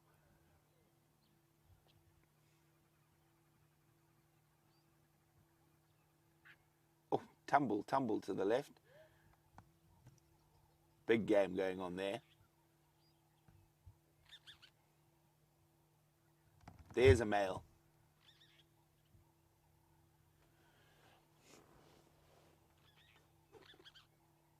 Deborah, the armchair tram is assuming it's the same troop that we saw with Jamie. It's possible. It was in this area, so it is very possible it is the same troop. But we saw another troop yesterday, I think it was around Vuyatela. So there could be two troops in the area at the moment. And of course, with the drought and the lack of food around is the reason we're seeing them more. They're having to move further and further to find sustenance. Oh, look at that little one jump up. Oh, here we go. Boom. Yeah. Abel, come in. Abel, I checked Terminalia Road and didn't get any tracks on going back to where the drag market. Just hear them making noise in the distance.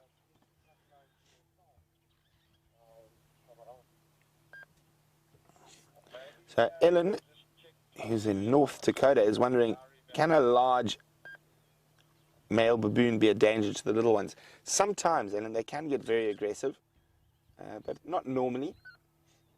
Now, a big male baboon has longer canines than a lion. So they have impressive defensive, and also, even though they are quite a bit smaller than us, they're incredibly strong as well.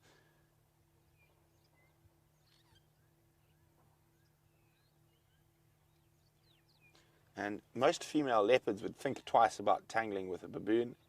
There's a male walking up on top. Disappearing. And you can see the size difference there between the male and female. Well, that's a young male. We have it. Definitely not a dominant.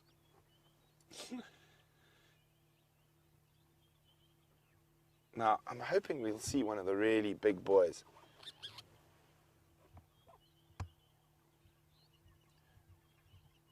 Let's keep looking at, there we go. There's a big, big male. And see the female's presenting to him. So when a female baboon comes into estrus, she gets swelling and coloration around the buttocks. It becomes quite red. Everyone's stopping to greet the big male. If he can have a sniff.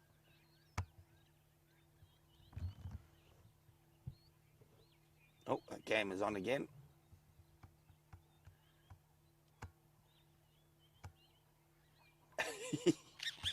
Like little children.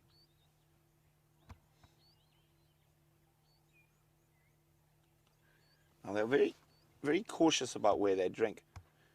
And you often find they're drinking where there's quite a lot of hoof action.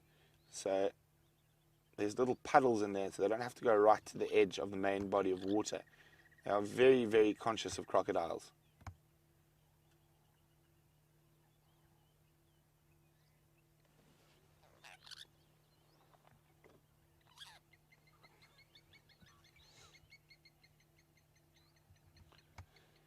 So Tammy's saying it's so funny how they sit. It's very human-like. Well, they are a primate, so somewhere way back in the past we do share a common ancestor with them. But a very, very long time ago, probably well over 3-4 million years ago.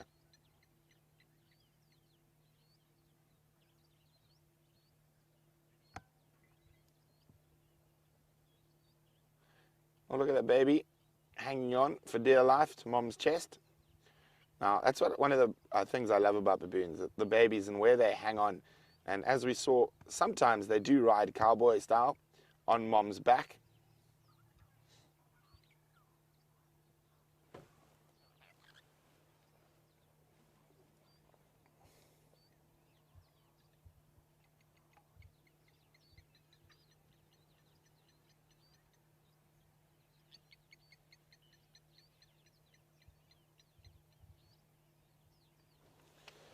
So Justin's wondering, are baboons one of the more aggressive primates? And also, being omnivores, how often do they get meat? They can be very aggressive, and those big males are strong and with those massive canines. And they can become problems in certain places, raiding camps and attacking people for food. Fortunately, we don't have that problem out here. But as in terms of them being omnivores and how often they get meat, they probably find some meat almost every day, whether it be a lizard or a baby bird or bird egg, more form of protein. But impalas and baboons quite often have a very strong association, not so much in this area, but in other areas, until you get to impala lambing season. And then once lambing season happens, the impala try to stay very far away from baboons. And those big male baboons often grab baby impala and eat them. But the baboons are moving off now from the waterhole, and I think that lion is still inside Buffel's Hook. So I'm going to stick to my original plan and see if we can go find some leopards on Arethusa.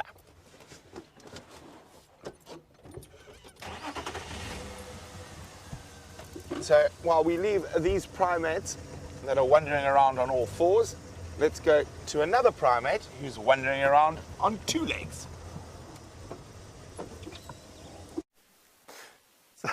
So Brent's calling me a primate now, is he? Well, I have to see. I'm not as good as my comebacks with him. But have a look at this. One of the things that we are finding all over the place at the moment are obviously rutting ram impalas. And this is a dead male impala. It's a prime male, and I know that because if you look at the tips of their horns, of its horns, they are parallel to one another.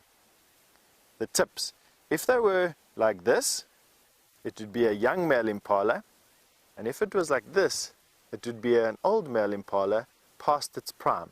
So this is a prime male impala. This would be an impala that was in charge of a harem, or it was an impala that was vying for the dominance of a harem of females, this particular male impala. Why it died is speculation. Generally during the rut they can be injured, fatally injured. They can also, because they're so distracted with their harems and the females and dominance displays, they quite often get preyed upon, these big male impala. Or it could have just been sick. Very tough to say from just the head. But this particular skull is in a remarkable state of preservation. One of the things that I was noting on is that when you are watching over the next couple of days, because the rut's almost finished, you'll notice these impalas will look at one another. Here's his eye, here. They'll look at one another, they'll then bend their horns forward, and they will joust. They will move with one another like this. And all of a sudden, one will make a move and they'll check. They'll check that thrust, for lack of a better word. They check it to their horn, and you can see evidence of that. Have a look at how worn these ridges are from this particular male checking over the years and practicing. Have a look at those ridges there. Those are now worn, smooth. And on the left-hand side, which is probably the side that he was most dominant on, you can see how he's damaged those ridges. Now these ridges are there to stop the horns from sliding past one another and inflicting damage when damage is not intended. So when they're just wrestling with one another, these ridges will stop an opponent's horns from sliding too easily past one another, and where you've got then these rapier-like points then able to inflict some damage. Sharp, eh? Now you can imagine a 50-kilogram impala moving at speed, putting all their weight behind this. As soon as he comes in, puts his head down, they can do some damage with those horns. And that's precisely what a parallel-horned impala ram is doing. They want those horn tips parallel to one another, so when they slip past an opponent's guard, they can do some damage to that. They can take it and slip past the guards, overcome these friction ridges, and bam, in there. And that way assert his dominance. But not only that, have a look over here. This is now the nasal cavity. This particular skull is in such a good state of repair. I've seen something I've never seen before. Inside there, you've got this very, very fine venation of bone. Now that is obviously the nasal mucosa, or where the nasal cavity is. Inside there will be these filaments and these ridges where sense organelle are jam-packed. But I never knew up until this point how fine the bone structure is inside there. Have a look at that. Now, to be honest with you, I don't actually know much about the physiology of the nasal mucosa. I wouldn't be able to tell you why there's bone structure in the mucous membrane, why it's not cartilage, why it's not just tissue, soft tissue, why you need bone there. The only thing I can think about is to give it some rigidity, because that there won't be able to produce any white blood cells. It doesn't have marrow in it. So it's only there for rigidity. I just find it incredible. And that, the rest of it, there's his brain case, relatively big brain.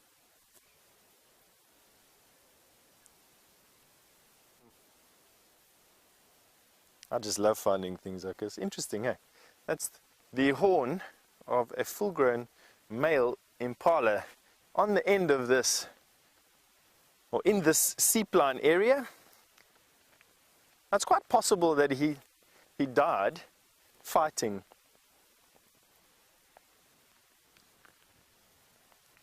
It's quite possible that he died fighting over here. These open areas, these seepline areas that we're standing in now, will become places where impala seek refuge. And just to answer Carl's question, Carl has wanted to know, can I find him some impala tracks? Now, Carl, in a place like this where you've got so much grass, I can't find you tracks of an impala, but what I can find you is dung of an impala. And that's some impala droppings right there. The tracks of an impala in this particular substrate don't look like much. I can potentially try and show you this one here. This is a track of an impala right here. This is the back of the track, there and there. And this is the front of the track, and there's the ridge going through between the toes. Very, very difficult to show you, Carl. Nevertheless, that is the track of impala. And Brent's got a hyena that he wants to show you. Before that runs away, I think you need to go there. So we really seem to be struggling to get going this morning. As we drove around the corner on our way to Arathusa, there was a hyena. He just swallowed, or she just swallowed, a large bone. And on the ground next to it was a hooded vulture who's flown up into the tree. And now the hyena's off, finished with whatever morsel it had. I really wish I knew where it came from. Is it the kudu that was stolen? Oh, so many unanswered questions that the bush leaves us. There goes the hyena.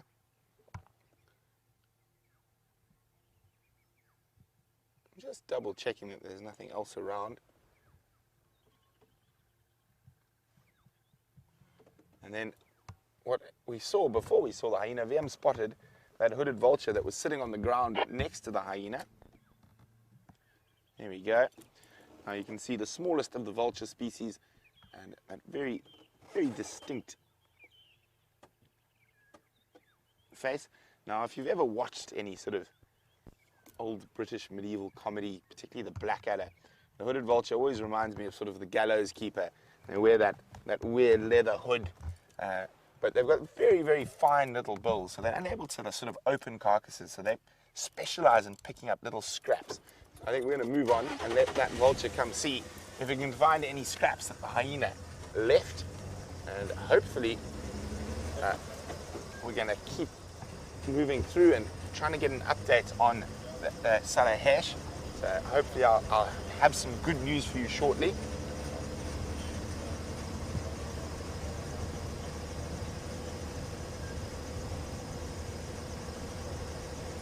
I also heard more elephants around the corner.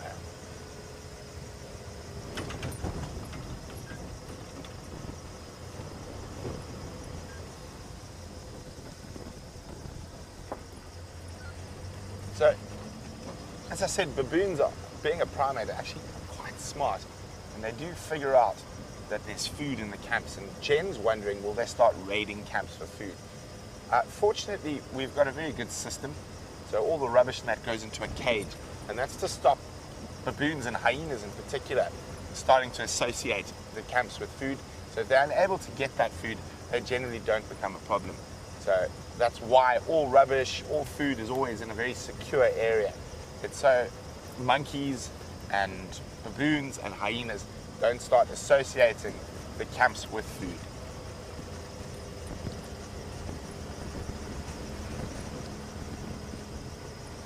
Have a look at the tracks around here. I really wonder what that hyena was eating. Seeing if it any leopard tracks, could it have stolen from a leopard?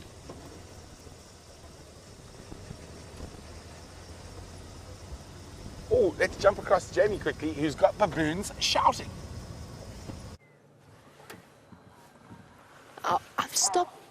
I've stopped here on Buffelshoek Cutline, and I'm just going to be really quiet for a moment because we've got a sound we don't often hear.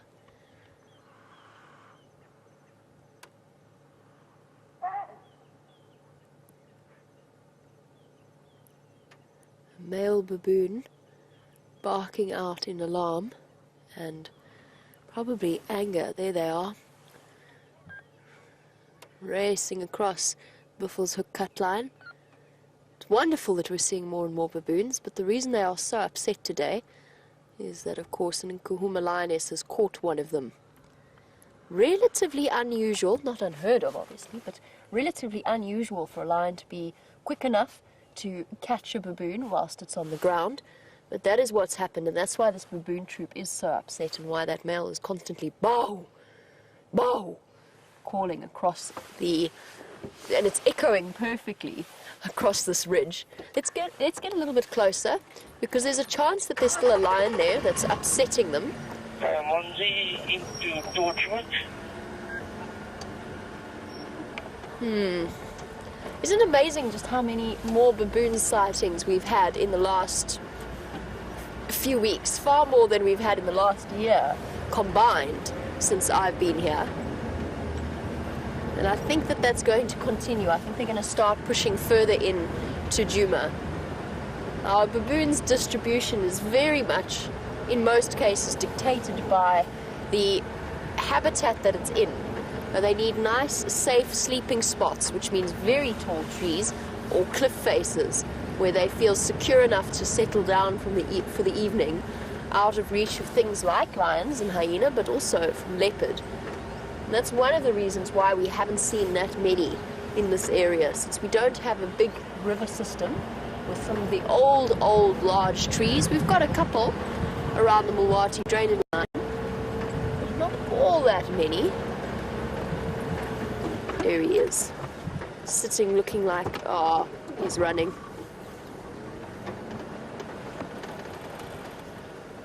What a pity. No, you got him. Here he goes. Well done, Jandre. Here's the troop.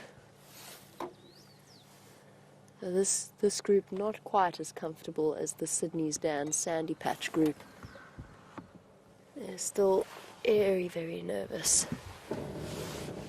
Oh, rolling backwards. Now, Kathy in Tennessee, you're wondering about whether or not baboons or vervet monkeys get along, or if they are natural enemies. Oh, there we go, climbing up onto the top of a termite mound. The Kathy? Oh, no, Wendy, you've got to stay in gear. I'm in gear. You've got to stay there. That's not Jandre's camera work, by the way. That's Wendy rolling backwards gently down the hill. Shame. They're very upset. Kathy, baboons and monkeys, not natural enemies at all, and very often seen associating in the same groups. In feeding groups, when there's lots of fruit, for example, anywhere in those sorts of areas. The baboons, naturally, just being far larger than a vervet monkey, will take a more dominant status, since they're just as fast and they're quite good at climbing, almost as good as a vervet monkey at climbing trees. The monkeys make sure that they don't antagonize the baboons in any way. I think that's pretty much going to be the best view that we've had of them, and of course you had them with Brent earlier. Now let's carry on, but let's continue. You got one. Oh. Is there a baboon there? Behind the dead stick. Yes, I see the movement. Well done, John Ray. Oh, it's got such a tiny baby on the back. Really, really small. Initially, when a female baboon has her baby, when she first gives birth, and the records show that they tend to give birth at night in the tree itself, which is quite a feat, considering. But what they'll do initially, because the babies aren't well developed enough to actually climb with them, or climb... No, this is... Wendy does not... Wendy wants to send us careering back into the ditch. I don't think we need to. I don't think we're going to get a better view, so I'm not going to sit here much longer. I have a vague feeling that we're going to disappear. Oh yes, so initially the poor mother has to have her baby and then keep up with the rest of the troop, but the baby can't sit on her back in its first few days of life, so she's actually got to carry it with one hand and then run with just one front foot. And you see in the way that baboons run, they can stand up on their hind legs, but they do walk. Their natural running position, or their natural moving, is on all fours. She will do that, but she's very fortunate in that she's got an exceptionally protective troop around her. Margaret, there's a really interesting, you were wondering about, we're on the subject of the families, is a baboon troop matriarchal? And the answer is no. It's actually technically classified as something called an oligarchy. An oligarchy meaning that there are several unrelated but nevertheless fully grown dominant males within the group. And there's a fascinating structure to a baboon troop. You've got several different females, and there is a hierarchy within a female baboon troop. And what that means is that it's kind of similar to a hyena clan, in that you've got one mother with her sisters and her older daughters, and they will inherit her status, but with her youngest baby being the most dominant of that group. And then there'll be another family with a separate mother line, matrilineal line, that will be part of the same troop but not related. And there is a hierarchy within those female genetic lines. And that status, as I said, is inherited from the female baboon. But from there on, it becomes really interesting, because the baboon troops are dominated by those big males. And you'll find that within baboon troops, certain males have certain preferences for females. That they spend a great deal of time grooming, or being groomed mostly, by the females that they prefer, and then the other males will have their females that they prefer. And so there's very little competition, and generally just an acceptance amongst the dominant males when one of them gets to mate with a female. But what's even more incredible about that is these godfathers. They're known as the godfathers of a baboon troop. These godfathers, if a female dies and her infant is too young to survive on its own, the male that shows a preference for her will actually adopt her baby, even if it's not his, even if he's a newcomer and the baby clearly can't be his. He will still adopt that baby and attempt to look after it. And there's a lot of theories as to why that is. They are, of course, very close to humans in terms of, or at least closer than, say, a lion or a leopard. There is a very strong emotional development within baboons, but not just that.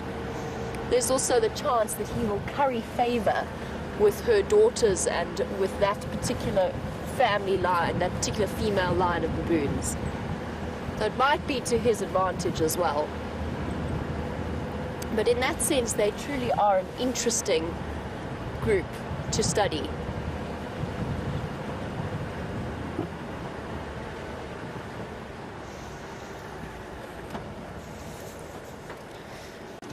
Now, James, you were wondering about the size difference between a male and a female baboon track.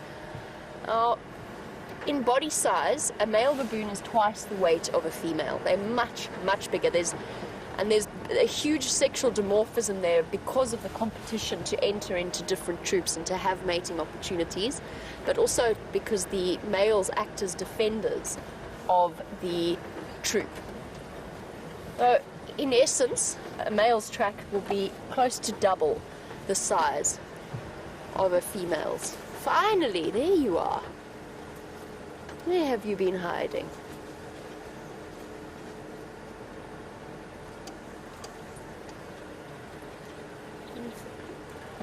Found a young bull, and he is on the move. He isn't really going to stop, I don't think.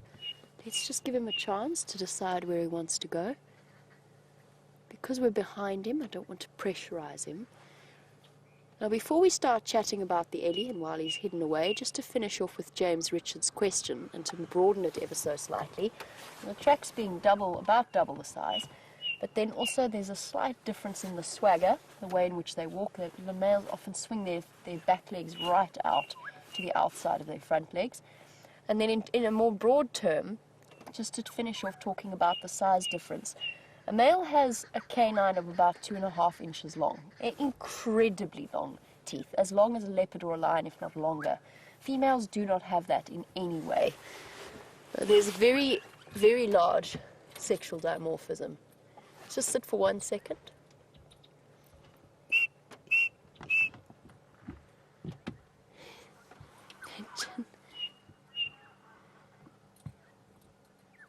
Three blind mice. It's a chin spot Battus. Right, well, I'm going to see if I can find us a nice position and a nice view of this elephant while I do that. And having talked about baboons, Steph would like to show you a baboon's tail.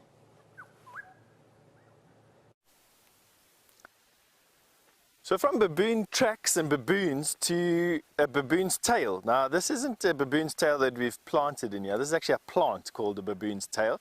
And there you can have a look at it, all dry and doesn't have its beautiful purple flowers that it gets on. But it does have a very interesting traditional use. And the use that this is used for in a traditional sense is these plants are quite often planted in the yards or in the gardens of sangomas, or local medicine men, shamans for lack of a better word. And this plant is used in a shaman's garden to ward off lightning. So the baboon's tail plant, planted in the shaman's garden out here, is used to ward off lightning, and quite often is one of the telltale signs that a shaman or a shaman in training out here, we call them sangomas. The sangoma here, or the link between the people and their ancestors in the afterlife, is a shaman, or the sangoma. They use these plants to ward off lightning. Isn't that amazing?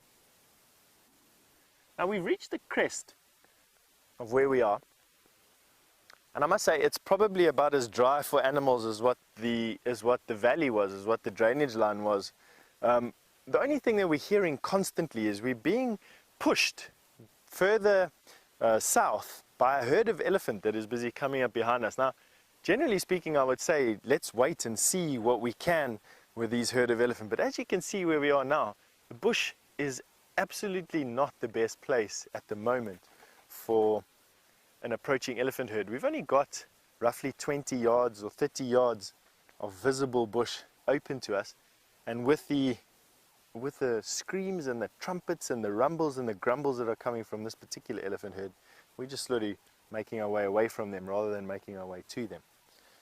Nevertheless, let's carry on going and see what we can find. The day is starting to heat up quite nicely. I don't know if you notice, I haven't quite got a sheen of sweat on my forehead just yet, but you'll see the reflections of the bush surrounding me starting to increase as the day goes on.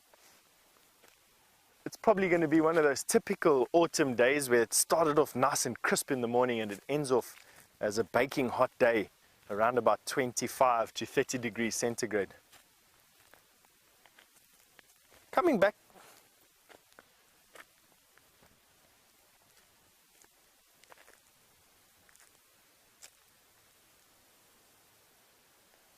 And Jim has just asked me a question. Excuse me for going quiet there. I'm just busy looking at this stone locust here, which I'll try and see if I can show you. But I'm going to get back to Jim's question. Jim wanted to know if that mucus, that nasal bone structure we find in the mucous membrane or in the nasal mucosa of that impala had anything to do with cooling. That is a good question there. I think absolutely it could have. It's very feasible. So basically what Jim's doing is he's saying that the airflow across the bone is going to cool the bone. That then will move into the horn structure, or vice versa. Heat from the nose will move into the horn structure to be shed out of the horn structure. Equally, temperature from the horn structure will move into the nasal membrane, cooling or heating airflow that goes into the lungs. That's a very, very feasible thing there, Jim. That's good. Good answer. I like feedback like that. And you obviously welcome, any of you are welcome to share any theories or any thoughts that you have. We obviously enjoy them, and I'll try and address as many as we can. You can send them through, if you don't know already, to questions@wildearth.tv, or use the Twitter handle, the hashtag Safari Live. Now, back to this locust that I was trying to see as we came in here. Now, generally, these type of stone locusts, I'm noticing, stay hidden right up until the last moment. And they are so super camouflaged. Myself and VM saw one last week that literally had fuzzy eyeballs. There we go. He jumped. Okay. So right next to my shoe here, Dave. There we go. Okay, he's gone into the open. I'm going to show. Okay, well, he's busy jumping away. He's gone. I'm going to have to find you another one. Right, they're actually quite common things, to be quite honest with you. They sort of triggered jumping by moving your feet through the grass. Let me see. Here's another one here. At the tip of this grass, Dave, is a grasshopper.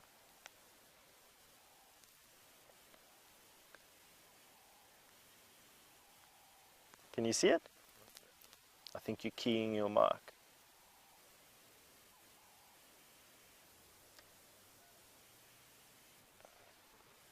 Just the tip there. I think you're keying your mark. Alright. Sorry, we're just in a very awkward position over here. Dave's got this big backpack on his back. He's also got the camera that he's trying to get into an angle for to show you a microscopic grasshopper, which is exactly the opposite of...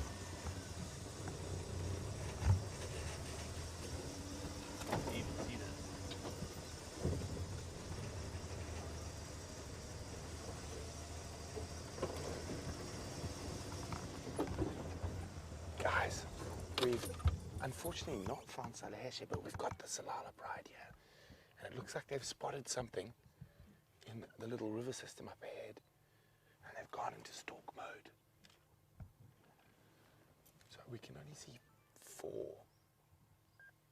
I can see 4 lines at the moment. You can see the tailless lioness there.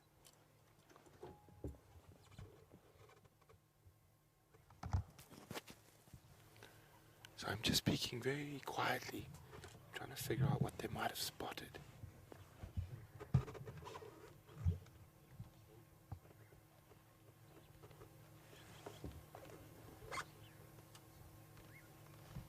So there's a little river system up ahead of them. And I'm quite excited to catch up with the Tsalala Pride. I haven't seen them for quite a while.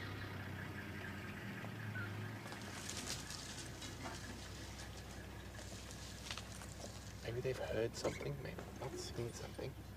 I'm just going to move forward slightly. There we go, the tailless lioness. The grand dam of the Tsalala Pride.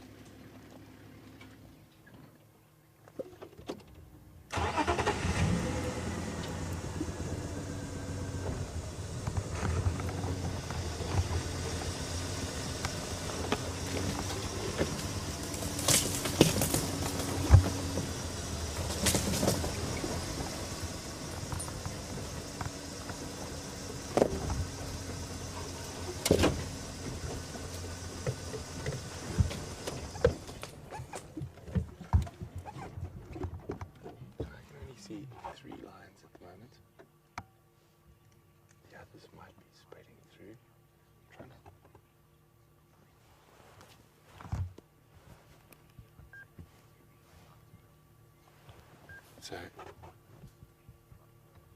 looks like they might lie down and they're listening.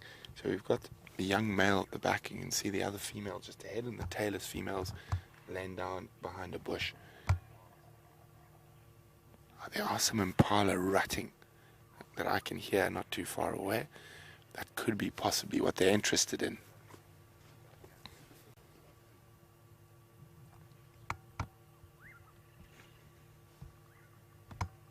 He did. Brent's on Arethusa. With the Tsalalas. Yeah.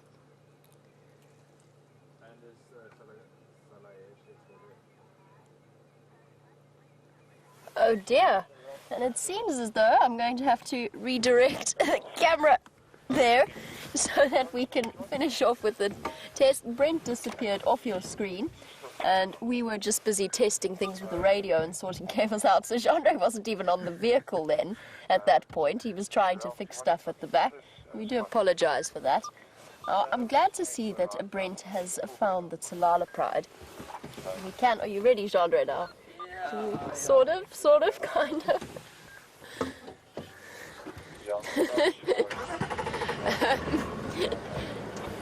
We tack of the gremlins this morning.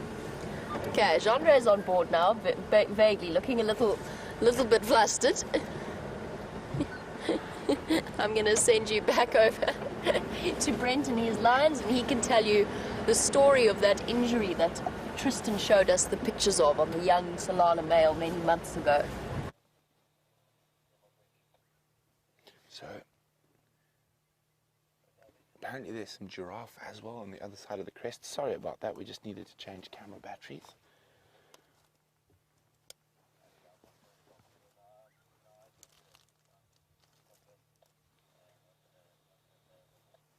See, it is getting a bit warm, so they might lie up here for the day.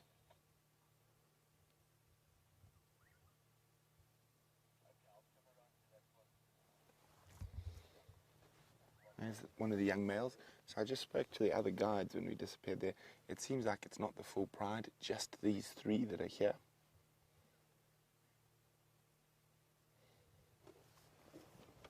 He's going to be a big boy. There we go, you can see the other lioness. I'm going to move. Oh, no. She's on the move. Just going to... There we go, look at that. She's definitely focusing in on something.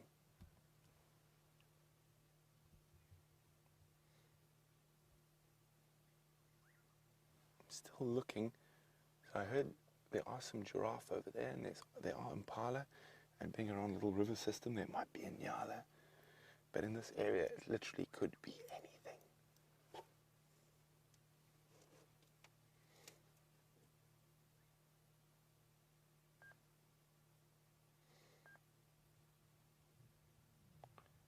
She should pop out in front of that copse to bush willow shortly.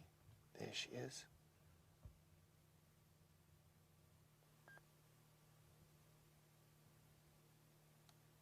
Now we should be. So she does look a little hungry, not starving. Look at those muscles.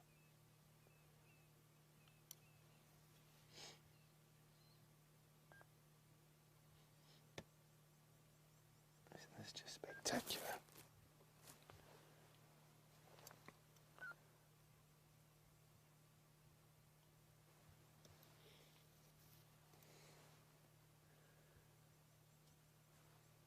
What has she seen? The other lions aren't reacting.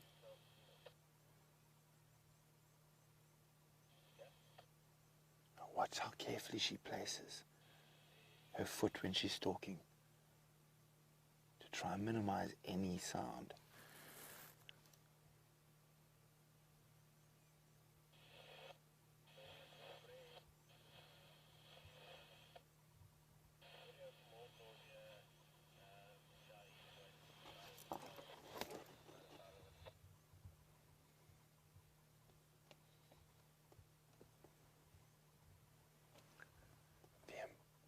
Can you see what she's looking at? Yeah. No, I can't either. But if we have a look just there, there's a little river system. You can see the timbuti trees around there. So there could be something in those thickets.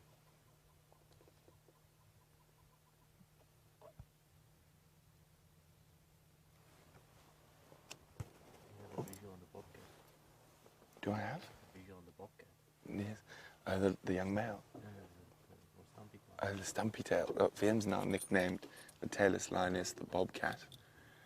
She's lying down. There she is. Well, we don't want to move at the moment.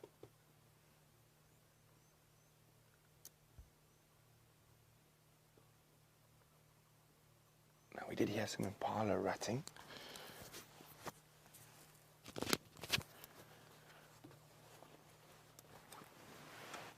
Oh, tailless lioness looks like. No, she's just listening. She might get moving shortly. I'm just going to take my jacket off. It's getting quite warm. There, Vem, the other lioness. It's going towards that little river system. See how she's dropping her head? I think there might be something closer that we're just not seeing.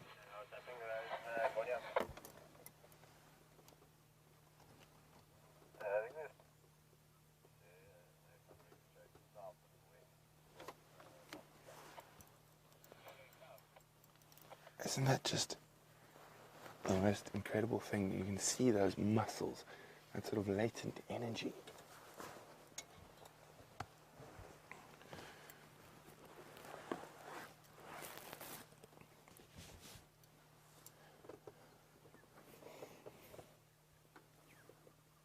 The other lioness hasn't stood up yet.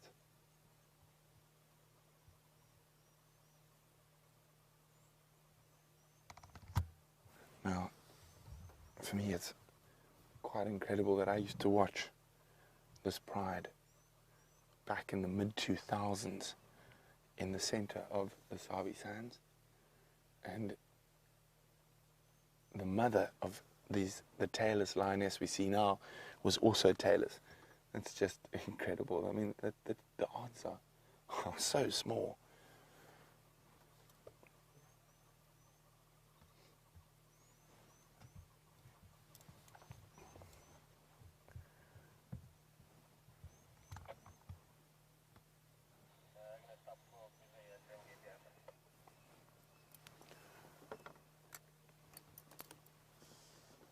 What has she seen?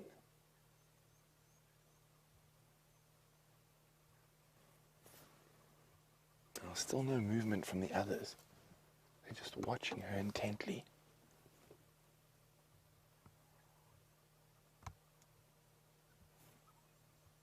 Oh, here comes the tailless.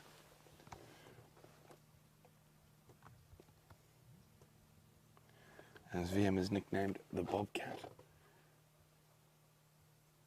More like a saber tooth. Oh, VM, we mentioned she's a very big lioness. So VM's changed his mind. She's not a bobcat, she's a saber-toothed cat.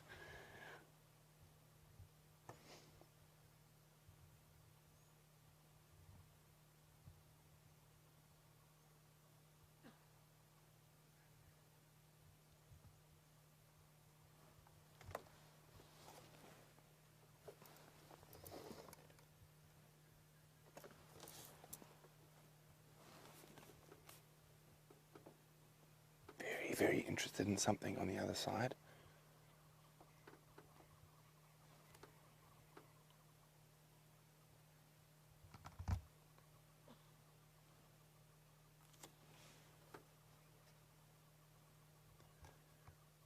So even though they might be stalking now, they've stopped there, they're listening intently, watching. I'm still trying to figure out what's on the other side of this little river system that they're showing so much interest in. I don't really want to move the car too much now. We don't want to affect what's happening.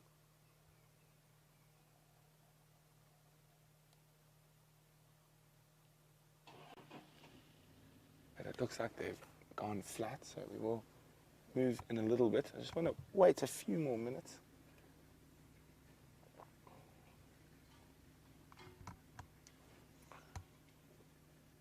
VM, let's try see what they've spotted. So VM's now just having a look on the southern side of that little river system. We're trying to see if we can see any animals there that their acute senses have picked up, and of course, us being human beings and a bit slow, we haven't spotted yet.